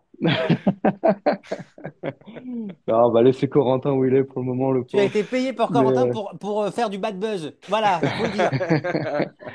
non, non, mais enfin, allez, il y a un corner bien, enfin, un des corners bien tirés qui nous permet de marquer effectivement, mais il y a pas de Oui, construction en sur soi, ce en match-là. soi, le centre de Nwaneri n'est pas des plus dangereux. Je suis d'accord avec toi. La relance n'est pas fameuse. Je suis d'accord avec toi. Néanmoins, je pense que pour le coup, on peut aussi saluer l'enchaînement Oui, tout à fait. contrôle-frappe Tout à fait, ouais. du fiston Martinelli. Bien sûr, non, mais surtout que voilà, pour tout ce qui t'apporte, Raoul, je le souligne C'est que du bonheur à facilement. la maison. C'est que du bonheur. Mais voilà, sur cette action-là, il y a l'enchaînement frappe à retenir. Sinon, tout le reste, une succession de tentatives un peu molles, quoi. Ouais. Donc, non, non, voilà. Louis, qu'en a pensé ton œil expert, en tout cas celui qui était ouvert?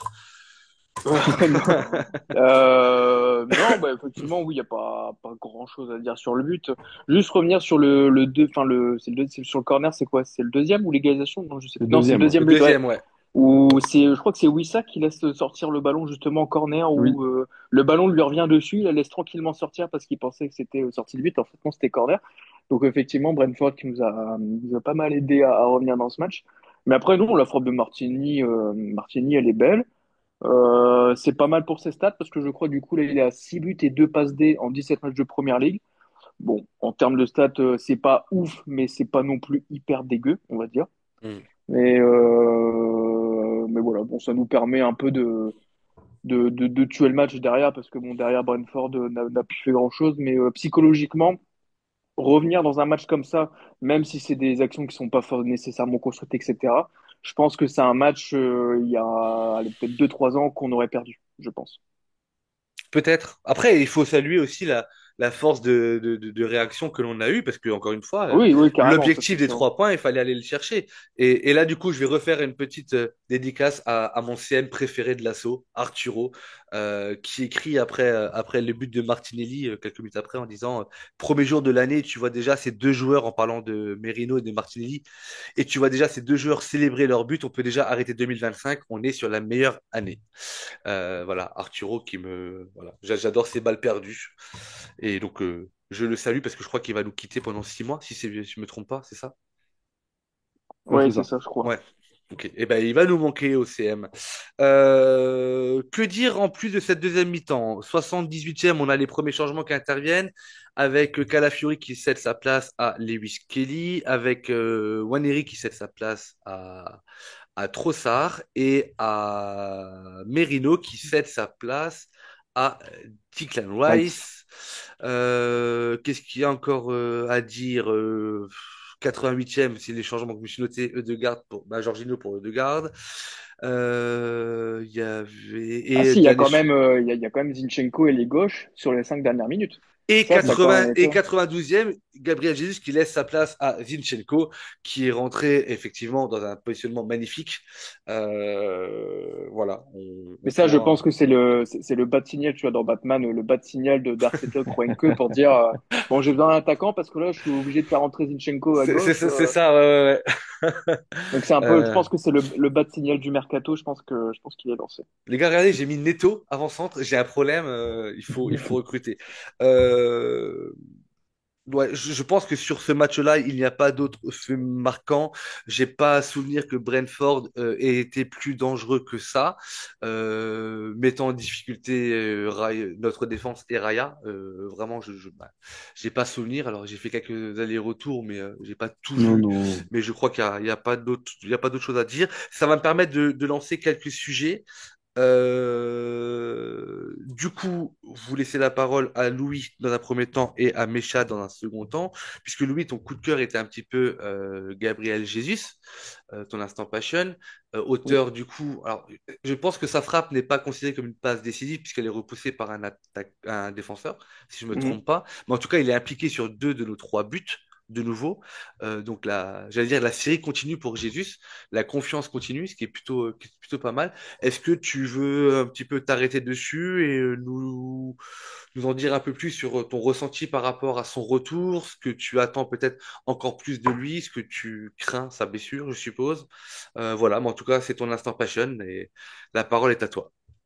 Ouais, bah on sent un joueur qui est psychologiquement qui est libéré. Je veux dire, si on fait le bilan Gabriel Jesus entre septembre et puis le mois de novembre, et là dernièrement depuis la double confrontation avec je ne sais plus qui, c'était qui déjà, qu'on a joué Crystal Palace, où justement il débloque son compteur de but, on voit un joueur qui est un peu libéré d'un poids psychologiquement et même physiquement, on voit qu'il trouve vraiment des jambes. Je le trouve intéressant dans ses courses, dans ses appels, dans sa façon aussi de jouer entre lignes. Je trouve il est hyper intéressant. Et après, comme on disait en début de podcast, je pense que ça peut être à minima une bonne concurrence pardon, entre Havertz et Jesus. Et après, est-ce qu'on peut trouver un moyen de les associer? Parce que moi, j'ai toujours pensé que Gabriel Jesus était un meilleur ailier qu'attaquant de pointe. Donc, est-ce que Gabriel Jesus à gauche, Havertz dans l'axe et puis Saka quand il va revenir à droite, est-ce que ça peut pas être une solution pour justement débloquer ce côté gauche? C'est peut-être à voir ou à tester. Donc, mais je suis très content que qu'ils reviennent. Après, pour autant, pour moi, ça change pas la vision que j'ai de Gabriel Jesus, notamment de son futur à Arsenal. Je pense que même si là actuellement, si on veut pas tomber dans la culture de l'instant, oui, actuellement il est très bon, mais pour moi il doit quand même partir cet été. Mhm. Pour moi, c'est obligatoire pour faire de la place un peu à un nouvel attaquant, mais peut-être que ça peut être le facteur X de cette deuxième partie de saison. Donc très content pour lui et puis très content pour l'équipe en général, quoi. Très bien. Euh, Le problème, juste pour préciser, c'est que Gabriel Jesus, il vient à Arsenal parce qu'il ne veut pas être ailier, il veut plus être ailier, il vient avec la promesse Oui, de jouer neuf. Donc c'est pour ça. c'est ça la difficulté. Mais je suis d'accord avec toi, je suis absolument d'accord avec toi. De toute façon, enfin, il faut l'essayer à gauche pour voir ce que ça donne. Ça peut pas être pire que Trossard et Martinelli. Oui, et puis il a déjà joué à gauche, donc je Il a pense déjà que joué à gauche. Et le problème, c'est que et comme puis on ne veut pas donner sa chance à Sterling, Richard, si tu nous écoutes, cœur, cœur, cœur. bah non, non, mais Non, mais c'est vrai en Richard, plus. Non, mais personne, quoi. Je veux dire, enfin, ouais. Sterling, il est là et il sera jusqu'à la fin de saison. Donc, Ouais, ouais, il met l'ambiance apparemment dans le vestiaire. Mm. il lance bien le zouk. Mécha, ton coup de cœur du jour, ton instant passion, c'est la réaction de l'équipe finalement après l'ouverture du Ouais, score de Brentford et surtout je trouve en deuxième mi-temps on montre un petit peu autre chose. Bah voilà, oui, oui, c'est ça. Non, mais bah, en fait, c'est juste on a remis les pendules à l'heure en jouant sur nos qualités et en étant un peu plus, enfin, en rentrant avec une envie de gagner un peu plus prononcée que sur la première où on était très attentiste. Et donc, c'est bien que dans ce genre de moment, on soit capable de montrer ce visage-là, parce que le visage qu'on a montré en première, en même temps, ça pouvait difficilement être pire. Après, autre coup de cœur. Je trouve, sur la première notamment, mais même sur l'ensemble du match, je trouve que Partey a surnagé au oui. milieu et que globalement, Tout à fait. euh, je trouvais qu'en début de saison, il était tu te rappelles, en début de saison, c'était un peu compliqué physiquement et je disais même que c'était un point faible parce que je pensais pas qu'il pourrait revenir à niveau. Et c'est vrai que faut avouer que depuis fin septembre, lui, pour le coup, je trouve qu'il est game changer. Voilà. Quand on parlait de joueurs qui peuvent te faire changer un match ou qui peuvent te faire la différence, lui, pour le coup, dans son impact, dans son intensité, dans ses choix, euh, j'ai pas le souvenir que depuis octobre, il ait raté, vraiment raté un match. Tu vois, même dans les matchs où il était latéral, il a fait ses matchs. Alors qu'il n'apporte pas grand-chose au collectif, mais en tout cas, individuellement, tu peux rien lui reprocher. Et aujourd'hui, quand on était en première, en très grande difficulté, Et ça a été le il seul. vole, il vole deux, trois ballons, ou il Ouais, récupère ouais, deux, ouais. trois ballons, là, en mode un peu pieuvre, tentacule et Ouais, ouais, ouais, compagnie. ouais, non. Franchement, mais du coup, si tu as terminé sur la partie réaction de l'équipe, Oui. tu fais ma transition, puisque je voulais qu'on intervienne sur deux, trois joueurs. Et Mais ce mon que je veux premier, dire, c'est que, juste ce que je veux dire, c'est que la réaction, elle est aussi amenée par des joueurs comme ça qui oui, mettent de l'intensité, le pied et la tête là où, quand il le faut, quoi. Voilà. je suis entièrement d'accord. Du coup, ma transition est toute faite avec Partey, qui a été auteur d'un très très bon match. Alors, on l'a plus vu en première mi-temps ou dans une phase où on avait un petit temps faible et où il a réussi à annihiler des potentielle contre-attaque en grattant de ballons assez précieux. Offensivement, il est présent sur le premier but puisque c'est lui qui frappe cette balle enroulée, mal repoussée par le gardien. Donc je pense qu'on est tous d'accord pour dire qu'il a fait un très bon match. Mais du coup, et c'est une vraie interrogation que moi j'ai, messieurs, par rapport à Partey, euh, comment dire? Je trouve que on a deux 6 et vous l'aurez compris que le deuxième dont je parle, c'est Rice. On a deux 6 qui, pour moi, pour le coup, sont deux 6 d'une équipe qui joue l'APL. Et que, pour moi, Rice, son meilleur poste, ça reste en 6. Partey, alors, malgré ses intérims arrière droit, son seul poste, pour moi, c'est en 6. J'avais envie de vous entendre, d'après vous, lorsque les deux sont fit, quel est votre 6 titulaire dans ce 11 de départ? Moi, perso, je mets Rice. Ok. Mais c'est pas un choix de dire je préfère Rice à Partey. Je pense que en termes de verticalité, je trouve Rice plus important, notamment pour jouer les transitions que Partey. Même si Partey au demeurant est un très bon joueur, je pense que c'est une très bonne concurrence qu'on a entre les deux joueurs. Mais moi perso, je mets Rice. Ok. Moi, Nico? sur la Pardon, saison, Sean. pardon, sur la saison actuelle, moi, pour moi, il n'y a pas photo, c'est Partey, hein, qui est Ah devant. oui, par contre, sur la saison actuelle, oui, Partey est devant Rice pour le moment. C'est Partey et je trouve que ce qu'il apporte, Rice ne peut pas l'apporter, notamment dans sa qualité de passe vers l'avant, De dans sa relance. capacité à casser les lignes. Euh, et c'est très compliqué parce que en même temps, Rice a une activité que n'a pas Partey et Rice est capable de porter le ballon là où Partey ne peut pas le faire. Donc en fait, c'est très juste ce que dit Louis, c'est une complémentarité qui est très bonne et c'est pour ça que de toutes les manières, il continuera de les associer avec Rice en 8 et Partey en 6. Mais en tout cas, sur ce début de saison, pour moi, alors que je trouve que Rice, c'est vraiment, Mhm. je l'ai dit, hein, moi pour moi, ce mec-là, il est extraordinaire. Mais sur le début de saison, Partey. Franchement, ce serait très dur de le virer du Du 11, ouais. 11, quoi. Ce serait très, très dur. Mais Donc, d'ailleurs, est-ce qu'il n'y aurait pas un sujet Rice depuis le début de saison quand même? Parce qu'on trouve quand même un Rice qui a quand même du mal à enchaîner, physiquement, qui a pas l'air au top, qui commence, je pense, à un peu tirer la langue. Donc, est-ce qu'il n'y aurait t'as pas quand raison, même t'as raison. un Et petit sujet Rice? t'as raison. Là où l'année dernière, même quand il était fatigué, il ne sortait pas. Là, aujourd'hui, il y a des matchs qu'il ne joue même pas. Bah, comme aujourd'hui, qu'il ne joue Bah, pas. il a joué 10 minutes aujourd'hui, par exemple. Euh, La semaine dernière, enfin pas la semaine dernière, mais il y a 3 jours, il n'a pas non plus terminé le match. ouais. Et je pense, Euh, et je pense aussi que c'est dû au niveau de Partey, quoi. Parce que je pense que si Partey n'affichait pas ce niveau-là, il insisterait avec Rice. Et peut-être que Rice, faut pas oublier que l'année dernière, il joue quasiment tous les matchs. Il fait l'Euro. Non, c'est ouais, l'Euro. ouais, Il fait ouais. l'Euro. Il joue un nombre de matchs incalculable. Et que peut-être qu'il accuse le coup aussi. Hein. C'est vrai. Hein. Moi, je pense qu'il y a une gestion Rice. C'est-à-dire qu'il y a une petite blessure qu'il a du mal petite blessure slash petite gêne qu'il a du mal à faire partir et que on veut pas le cramer pour la deuxième partie de Ouais, pour la aussi, deuxième ouais. partie de saison. Après, ce que tu dis, Méchad, c'est que toi, tu continuerais à mettre Partey en 6 et Rice en 8, mais je trouve que Rice en 8, et c'est là où c'est compliqué, du coup, tu vois, d'aligner Moi, je suis d'accord avec toi, je suis d'accord avec toi, Raoul. Moi, il je est suis d'accord avec pas, toi, il est, on il en est a déjà pas parlé ouf, plein de tu vois. fois. Ouais. Moi, je suis d'accord avec toi, on en a déjà parlé plein de fois, mais aujourd'hui, on a essayé n'importe quel 8, personne n'a donné autant satisfaction que lui, c'est aussi la vérité. Si ce n'est Havertz sur un match, maintenant, il faut voir ce qu'il est capable de donner sur plusieurs matchs. Mais aujourd'hui, ni Merino, euh, ni Merino, ni Merino, Il et n'y en ni a pas d'autres, ouais. Ni trop Sarr.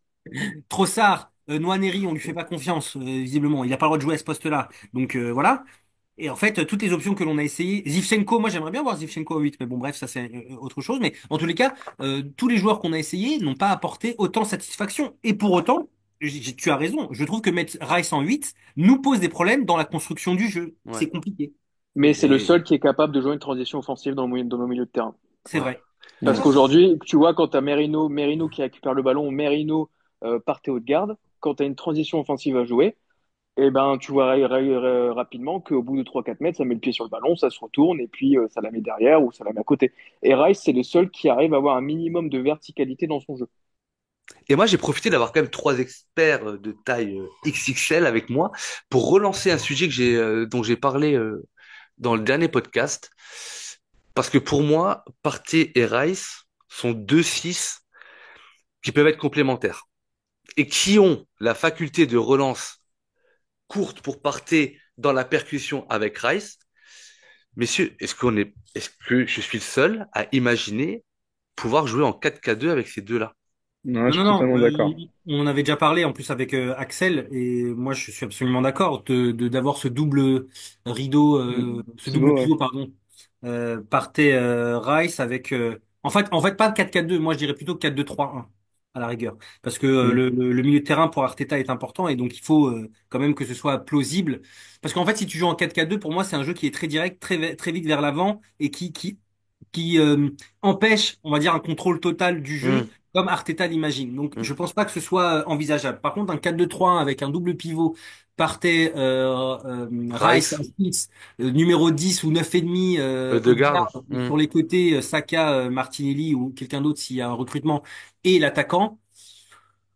Ouais, ça, pour le coup, je pense que c'est envisageable. Moi, Et j'aimerais tant qu'on vraiment n'a pas bien le trouvé un voir, tu vois. troisième milieu de terrain capable de donner vraiment d'apporter une différence comme pouvait l'apporter Xhaka à l'époque, bah, c'est vrai que j'ai du mal à comprendre pourquoi est-ce que Arteta ne veut pas le tester. Tu vois, moi, par exemple, je verrais bien dans ce 4-4-2, par exemple, moi, je verrais bien donc Rice.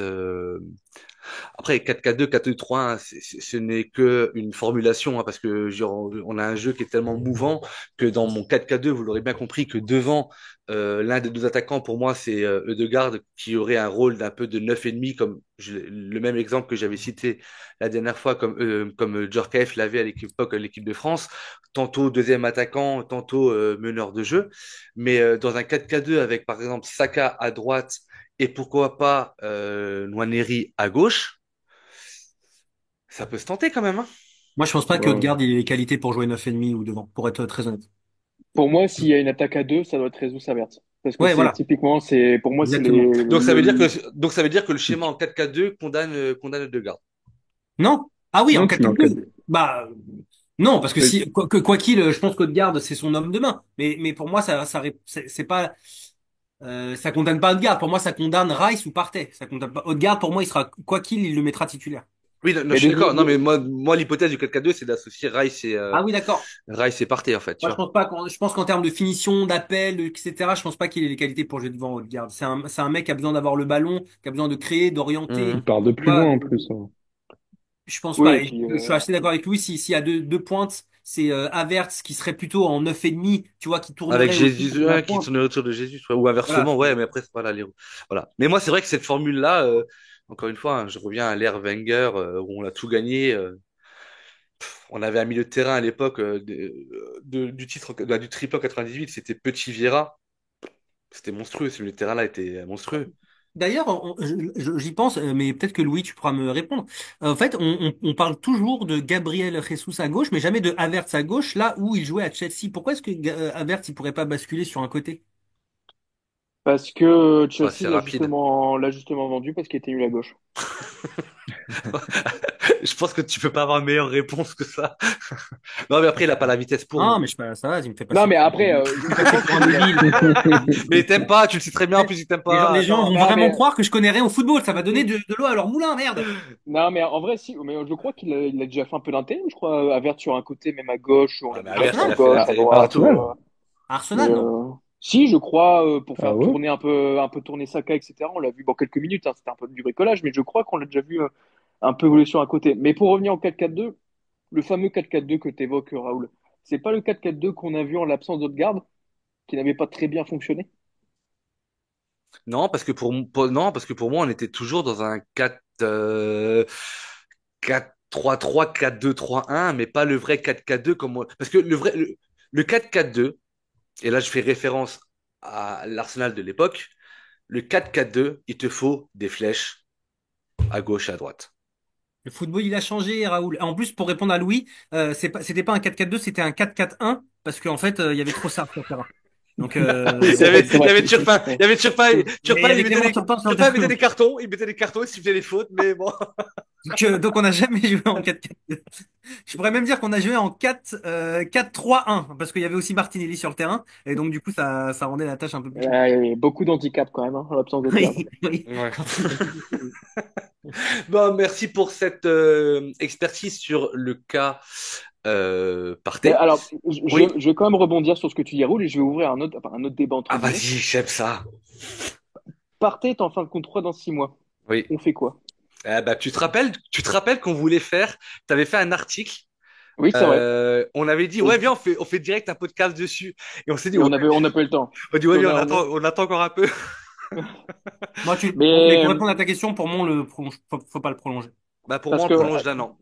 parce que pour moi, c'est une situation qui est globale, parce qu'on va perdre Jorginho libre, Hmm. Partey libre, on doit trouver une doublure à Odegaard, on doit trouver une doublure à Saka, et on doit trouver un attaquant. Donc ça nous fait minimum 5 recrues à faire normalement, en théorie, sur le papier cet été, et on perd 2 joueurs libres. Donc ça veut dire qu'on fait rentrer 0 sous dans Zéro, les ouais. caisses. Ouais, mais t'économises un gros salaire qui est celui de Partey. Oui, alors tu économises de la masse salariale, mais est-ce que... En plus de ses affaires extrasportives, on en a pas beaucoup parlé, mais c'est Oui, aussi non, un mais peu limite ça de c'est la. clair. Et non, Ça, mais en fait, il ça... faut en parler parce que moi, je pense qu'en fait, Partey, hormis les Émirats, il n'y a pas beaucoup de clubs qui vont se pencher dessus, sachant Je suis qu'avec les totalement affaires qu'il d'accord. a là, je suis même pas sûr qu'il puisse sortir du territoire comme il veut. Ah Ouais. oui, non, mais ça c'est... Donc, Le du truc coup, extra-sportif, c'est l'élément qui est... mais bien sûr. Ouais, Et donc, du coup, demain, tu lui dis, écoute, Thomas, moi, je te remets un an de contrat. Il a quel âge, Partey? Il a Il y a 34? 32. 32, Ah, 32, il a, 32. 32. Trente-deux. moi, je la fais à la Wenger, hein. Vraiment, là, du coup, je la Il fais est à la pas si vieux Wenger. en plus, hein. Il est pas si vieux, hein. 32 ans, franchement, t'es Non, non, bien encore... sûr. Allez. Mais du coup, je la fais à la Wenger. C'est-à-dire que je te propose un an. Si je te baisse pas ton salaire, en tout cas, je te l'augmente pas. Son Et, salaire, il est énorme. et voilà. Et Moi, je le Jorginho s'en va. Mais, moi, je le prolongerai pas. Franchement, je le Ah, je prolonge. suis d'accord avec Mecha, tu le prolonges pas, parce qu'il mais a le un problème salaire qui est avec Louis, énorme, ce hein. qu'on se disait, c'est que, en fait, il suffisait juste qu'il se reblesse, genre 2 mois de blessure, pour dire, bah non, de toute façon, le mec, il se blesse tout le temps, on le vend. Mais là, le Bah, problème, on n'a pas, bah, le problème, tant mieux pour nous, mais mais juste, on n'a pas cette phase de blessure cette année, Ouais, tu mais vois, c'est où pas, la saison mais n'est pas finie, ça se trouve, justement, demain, il va se oui, bah, blesser 6 mois, hein. ouais, et là, on dira, il faut le vendre. mais Raoul a un joueur qui a à 6 mois de son contrat et qui pète tout. Moi, je trouve que c'est tant mieux pour nous, mais ça te garantit absolument pas, une fois la prolongation signée, une bonne continuité de ses Je suis absolument performances. d'accord. Non, Au contraire, regarde, mais moi, je lui mets un plus un en contrat pour être un backup ouais, de Rice, hein. ah ouais, Franchement, je trouve que c'est mais le je moment pense que justement de prendre quelqu'un d'autre. Ouais, je suis assez mais d'accord avec oui, carrément. Parce que regarde, enfin, quand tu regardes un peu ce qu'on a prolongé il y a quelques années, alors tous les cas sont différents, je toi. l'entends. Mais Obama, exactement, c'est catastrophique. Moi, je l'ai mauvaise contre lui, mais bon, ce qu'il nous a fait, je dirais. Ouais, mais Mais Aubameyang, c'est l'extra sportif qui a ruiné son passage à Arsenal, hein. pas, ouais, alors en partie, j'ai entendu un peu ce qu'il avait vécu. Mais si tu veux, moi sur le cas Partey, je suis totalement d'accord avec Mechad, tu le prolonges pas. merci pour tout, voilà. Et puis Justement, effectivement, bonjour les Émirats Arabes Unis ou je sais pas où. Et puis va jouer ta fin de ouais. carrière, ton dernier gros contrat, et tant mieux pour toi, quoi. C'est Justement, ça, pars sur une belle note, tu pars sur une belle C'est saison. ça. Merci pour tout, frérot. T'as été très fort. Et on prend. Non, mais c'est vrai. Et on prend un. On prend. Bref, Mais la vraie problématique que Louis a souligné en disant on perd 2 fins de contrat, c'est-à-dire qu'on rentre zéro dans les caisses. ouais, mais. Mhm. Mais Ah oui. surtout Bah, qu'on a, on a aussi d'autres sujets à mener en parallèle de 2 milieux de terrain. Donc ça veut dire que il faut faire confiance au club, qu'il ait la capacité d'avoir le pool suffisant et l'argent suffisant pour remplacer 2 milieux de terrain, plus aller chercher un attaquant, plus aller chercher, je sais pas, un ailier, un Un milieu de ailier, ouais. terrain. Mais Donc ça peut faire beaucoup. Ça peut faire beaucoup. Jorginho, tu fais pas une plus-value sur lui. Partey, tu fais pas une. Enfin, tu vois. En fait, je Non, vois mais pas l'intérêt. on demande pas de faire des plus-values, on demande pour le PSR de faire entrer de l'argent dans les caisses. Oui, bah c'est pas avec Jorginho et Partey que tu fais rentrer d'argent dans Alors les caisses. inversement, Non, si on vend, si on laisse partir Partey, alors dans ce cas-là, est-ce qu'on fait pas le plus un avec Jorginho? bah si, si, moi c'est plus ça, hein. Ah non, mais pas du tout. Enfin, Ah, à la limite, je me garantis, parce que Jorginho, il a pas du tout le même salaire, je me garantis une petite, elle est moins large, mais une petite sécurité, on va dire, de rotation avec Jorginho et j'installe Rice en 6. parce que les gars, on oublie aussi que, bon après, peut-être que c'est pas dans le projet, mais on oublie aussi que Vieira est en prêt à Porto et qu'il va revenir de prêt. Oh mec, arrête avec Vieira. Ah, ben, attends, mais Mais pardon, pour milieu défensif. tu préfères regarder Jorginho 49 ans ou faire revenir Vieira? Non mais Moi, Vieira, franchement. j'aime pas du tout. Mais Non, mais après, Non Vieira, mais d'accord, il mais joue je pas le veux dire, même si c'est un poste. joueur pour faire le chiffre, bah t'as et potentiellement Vieira. ils ont même pas le même rôle. Ils Même ont même pas le poste. même poste, hein. Oui, mais encore une fois, oui, oui, c'est vrai, t'as raison, c'est vrai. Mais ouais, je sais pas. Mais Partey, ça va être un. De toute façon, mais à partir du 1er janvier, il est libre de s'engager où il veut maintenant, hein. mais de toute façon, en réalité, je pense qu'il va partir libre. On l'aurait déjà prolongé si on avait voulu le Oui. prolonger. Donc, de toute façon, du coup, il y a, enfin, le mercato qui se profile là cet été, ça va être, alors déjà que les derniers mercatos, ils étaient cruciaux, on va dire entre guillemets. Mais Hmm. alors là, celui-là, il va y avoir beaucoup, beaucoup, beaucoup de taf, et notamment pour un nouveau directeur sportif. Beaucoup de T'inquiète, choses à faire. Arteta va nous trouver un petit joueur de Gijón ou de Almeria, et puis ça va le faire. À 35 millions d'euros. C'est donné, hein. C'est donné pour un club de première ligue. 35 Ah bah millions d'euros. oui, Ah oui, bien sûr. c'est Et cadeau. Merino pourra en attester. Euh, ça sera pas ma transition, Mechad. Je voulais qu'on parle de Nwaneri parce que tu disais en introduction que tu sais pas comment qualifier au moment de la compo, que tu ne sais pas comment qualifier son match, alors que moi j'ai trouvé qu'il avait fait un très bon match. Oui, Une mais je très pense bonne qu'il aurait fait première un meilleur. mi-temps, Ah, une très bonne première mi-temps et qui s'éteint un peu en deuxième, mais en termes de percussion, etc., j'ai vraiment beaucoup aimé. Donc du coup, je voulais qu'on fasse un petit focus sur lui, messieurs, un petit Ouais, focus rapide. de, Quand je dis que je sais pas comment qualifier son match, c'est juste que je pense qu'il aurait été meilleur à son poste et que c'est toujours bien frustrant de sûr. voir un joueur de sa qualité jouer avec pas le frein à main, mais en tous les cas ne pas jouer sur ses qualités premières, quoi. Ça me saoule un Mais peu. tu vois le talent du mec, quoi. En première Mais mi-temps, t'as vu oui, le moi j'ai talent. toujours dit, rien que c'est Mm. sur ses prises de balles, c'est des prises de balles de. Franchement, c'est des prises de balles C'est de la masterclass, hein. qui sont particulières. Tu vois bien qu'il a un truc, ce garçon Les qui. passements de jambes, tu vois, en Ouais, plus, sur son côté droit, en termes de dribble, il a fait des dribbles que tu ne vois pas avec Saka, par ouais, exemple, hein. ouais, je suis d'accord. Je suis Ouais, d'accord. il est beaucoup plus dans la provocation que Saka, même, Ah, dans ces hmm. duels-là. En 1v1, il fait du mal, hein, franchement. et il est beaucoup plus rapide en provocation que Degarde, hein. Dans ses passements Ah de oui, jambes, dans oui. son coup de rein, Et, etc., il est et il est largement meilleur sur sa ligne que Raya, hein. salopard. Ah, c'est que Corentin, t'as fait un petit virement? Non, mais Il y a eu un plus 10 € sur PayPal. Il a eu la notif. Il a marqué en tout cas, Corentin. Il a dit, ah, c'est bon, j'ai remis une couche. c'est encourageant. Et si on sait que Saka ne revient qu'à partir de mars et que c'est supposé, de ce qu'on comprend, Nwaneri qui est son remplaçant, bon, bah ça nous laisse ça va nous laisser pas mal de matchs avec Nwaneri à ce poste-là et on verra ce qu'il va donner. Mais même si c'est encore une fois dommage parce qu'il ne jouera pas à son poste. Mais c'est bon Ah, pour lui, après, c'est bon. je suis d'accord avec le match encourageant de sa part. J'aimerais bien voir ce qui va se passer si jamais il continue de jouer à la place de Saka sur les prochains matchs. Ouais, Parce que j'ai pas envie qu'on retrouve le même effet Martinelli de l'autre côté. C'est-à-dire ouais, que c'est un joueur qui a la capacité de déborder son adversaire direct. Et il le fait, voilà, c'est un match, hein, donc je vais pas définir tout ce qu'il va faire à l'avenir. Bien sûr, c'est beaucoup Mais trop tôt. voilà, mais il a cette capacité-là et il faudrait, si possible, qu'il l'utilise parce qu'il est très dangereux à avoir, s'il a cette double possibilité à rentrer sur son pied gauche, déborder son adversaire sur son pied droit, c'est incroyable s'il peut faire ça. Parce que là, dans un match comme ça, il n'avait pas la possibilité de faire grand-chose de plus. Et si ce n'est que faire cette provocation qu'il a pas eu suffisamment utilisée.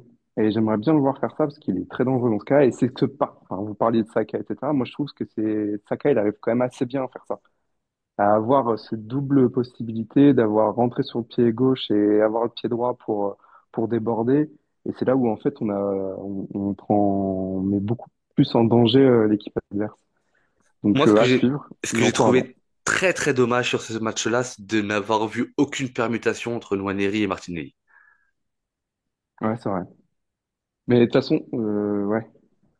Il y a Ouais. eu énormément de permutations Gabriel Jesus Martinelli, Mm. mais j'aurais bien aimé à un moment donné, tu sais, quand ça passe pas côté gauche et que t'arrives Ouais, pas, ouais. va voir côté droit un petit peu ce qui se passe, mais voir Nwaneri sur le côté gauche dans sa force de provocation et on voit ce que ça donne, quoi, tu vois. Et je trouve que c'est un peu Bizarrement, regrettable. Nwaneri côté gauche, j'ai du mal à m'imaginer là, comme ça. Je sais pas pourquoi. Ouais, peut-être. Mais Sur tous les matchs qu'on a si vus on de lui, voit pas, si on voit oui, pas, tout à fait, ouais. on Entièrement pourra pas, d'accord. tu vois. Mm, mm. C'est un peu compliqué, quoi. Sachant que moi, que je prône pour avoir un milieu Rice, Ødegaard, Nwaneri. Nwaneri, ouais. Donc, j'aimerais bien le voir un petit peu plus offensif sur le côté gauche, voir ce que ça peut créer, pardon. Messieurs, je vous propose deux derniers sujets, les flops et les tops, et une petite projection sur le match de dimanche. On va faire ça assez rapidement pour vous libérer. Il est déjà 22 heures passées. Les flops et les tops. Messieurs, les yeux dans les yeux, quels ont été vos flops? Je commence? Ah, le premier. On interdit Raya. Ah, on interdit rien? Non, non, je rigole. Vas-y, Raya, Raya, Raya. Le premier, Raya, bien sûr. Je vais pas plus rentrer dans les détails. Le deuxième, je mettrais, malgré son but, enfin, ça joue entre Martinelli Le et Merino. Merino. T'en as trois, hein, donc tu peux mettre les deux. Hein. Voilà, donc, non, non, mais parce que j'en ai un dernier. Donc, le deuxième, voilà, choisissez entre Merino et Martinelli. Et le troisième, une fois n'est pas coutume, bah, Ødegaard. c'est Odegaard, Ouais. exactement. Mm. J'ai trouvé très en dessous, à côté, pas dans le bon tempo, volontaire, certes, mais par rapport à ce qu'il est capable de faire et par rapport à son vrai niveau, je trouve que, ouais, il a pas fait un bon match et globalement, depuis son retour, de blessure, je trouve que c'est pas le Odegaard, qu'on connaît, quoi, qui est un peu en dessous. Alors peut-être que physiquement, il est pas encore à 100%. Mais une fois n'est pas coutume, je pense qu'il faut être honnête et dire qu'il n'a pas fait un grand match aujourd'hui. Il a C'est la la baisse de, paternité, ça. il a la baisse de régime que l'on connaît souvent à des joueurs qui reviennent d'une longue blessure ou parce que à son retour, il a été relativement bon quand même. On a tout de suite vu la différence dans le jeu. Et en fait, il s'est un petit peu éteint. Et c'est quand même quelque chose d'assez significatif dans le retour de joueurs qui ont été blessés assez souvent. Et je trouve que dans ce match-là, petite parenthèse, il a été mangé justement par Nwaneri. Parce que Nwaneri a empiété dans la position de garde et que finalement, ils étaient trop proches les deux et que ça n'a pas facilité le match de Degas. Mais je suis assez d'accord. Louis, tes flops, s'il te plaît.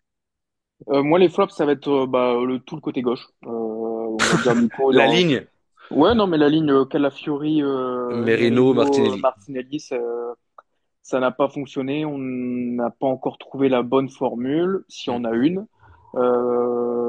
Donc ouais, Calafiori qui m'a pas du tout pour le moment rassuré défensivement. Merino, comme j'ai dit en début de podcast, qui n'est pas forcément mauvais, mais qui est très scolaire. Et Martinelli, je commence à manquer D'arguments ou de d'arguments pour le patience. défendre parce Ouais. que Parce qu'au bout d'un moment, alors à gauche, que ce soit à gauche, à droite, alors à un moment, enfin, le gros argument, c'était bah oui, mais c'est depuis le départ de Chaka qu'on n'a pas remplacé Chaka, forcément, ça a empiété sur son jeu. Bon, ok, mais qu'on mette Zinchenko, qu'on mette Merino, qu'on mette Rice, qu'on mette n'importe qui autour de lui, ça fonctionne pas. Donc peut-être que le problème vient aussi un peu de lui. Donc, euh, donc ouais, voilà, Martinelli. Mais après, ça soulève aussi une autre question, du coup, qui revient un peu sur le mercato qu'on parlait tout à l'heure. Est-ce qu'on a besoin d'un ailier gauche ou d'un attaquant de pointe?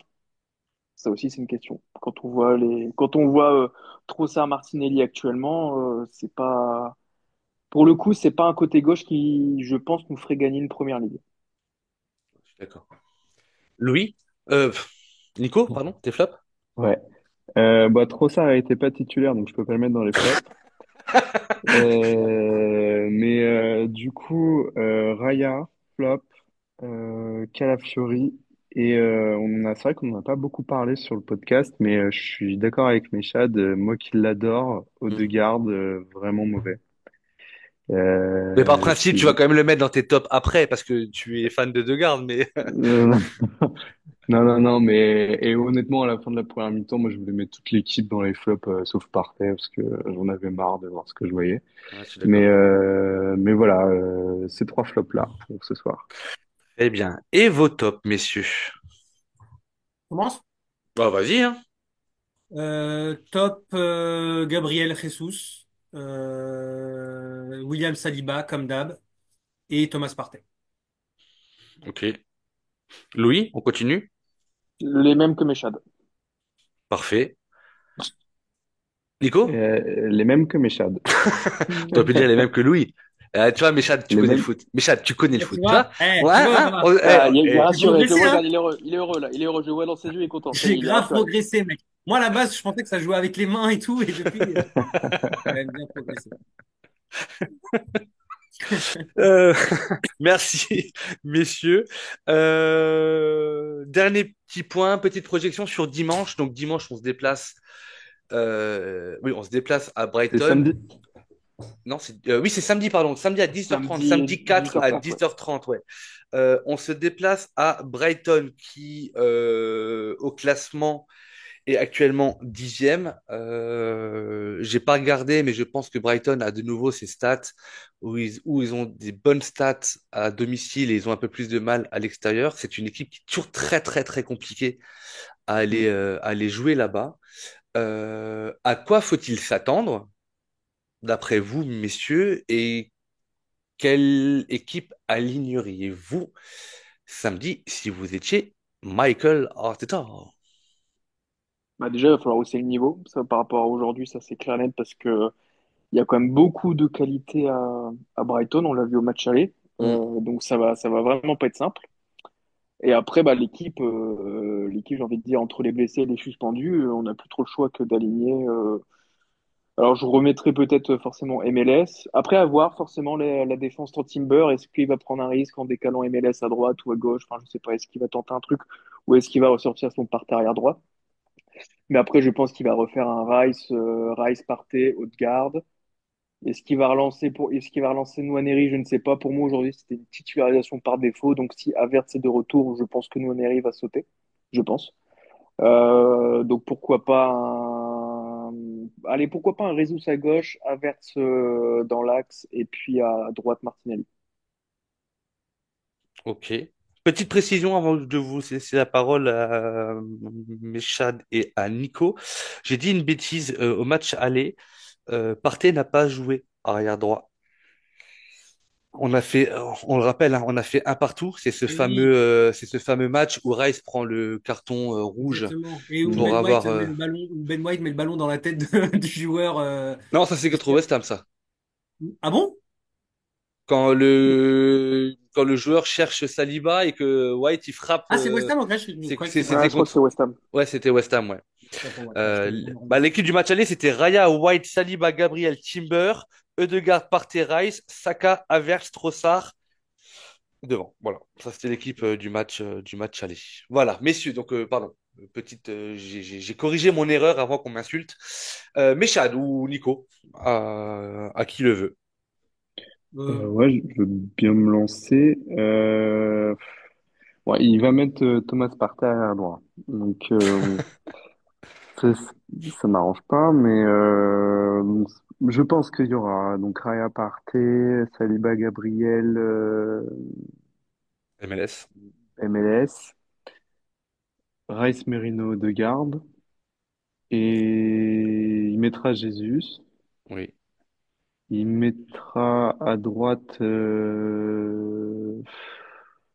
Je pense qu'il mettra à droite Martinelli, Trossard à gauche. Ok, donc tu laisses Havertz sur le banc, encore une fois. Je pense qu'il va le laisser sur le banc. C'est pas ma compo de choix. C'est Non, mais c'est non, plutôt, je alors pense qu'il y le aura. but, c'est pas de se mettre dans la tête d'Arteta, hein. C'est qu'est-ce que toi Like. tu mettrais comme 11 si tu étais le coach, le Euh, head bah, je manager. crois que je tente, parce que Partey, je le garde au milieu du terrain. Et je fais Rice au de garde, Jesus Havertz, Martinelli. Et joue à 15. Et par contre, sur ma défense, je suis super embêté. Ouais. Allez, on teste MLS à droite. Let's go. Et je fais Saliba, Gabriel, Calafiori. Ouais, ouais, allez, Calafiori, ouais. Ok. Bon, je vous donne la compo le samedi, comme ça vous l'avez, hein, si vous voulez travailler un article dessus, Louis. Ça sera Raya, Partey, Saliba, Gabriel, MLS, Rice, Eudegaard, Havertz, Martinelli à droite, Jesus à gauche et Jesus dans l'axe et Trossard à gauche. Ok. Après, si j'ai tout juste, je bomberai le torse et je vous dirai, je vous l'avais dit. Et bah, si j'ai tout faux, bah tant pis. Je réessayerai la prochaine fois. Messieurs, je crois qu'on a tout dit. Je voulais vous remercier d'avoir été présents pour ce premier débrief de l'année, le 49e ou le 50e de la saison déjà, quand même, mine de rien. Ça en fait. Remercier les auditeurs de leur écoute et de leur fidélité. Les inviter également à aller faire un petit tour sur le site internet Arsenal French Club. Les notes sont sorties. Allez, est-ce qu'on serait pas deux petites notes, messieurs, d'un joueur de votre choix? Raya. Ouais.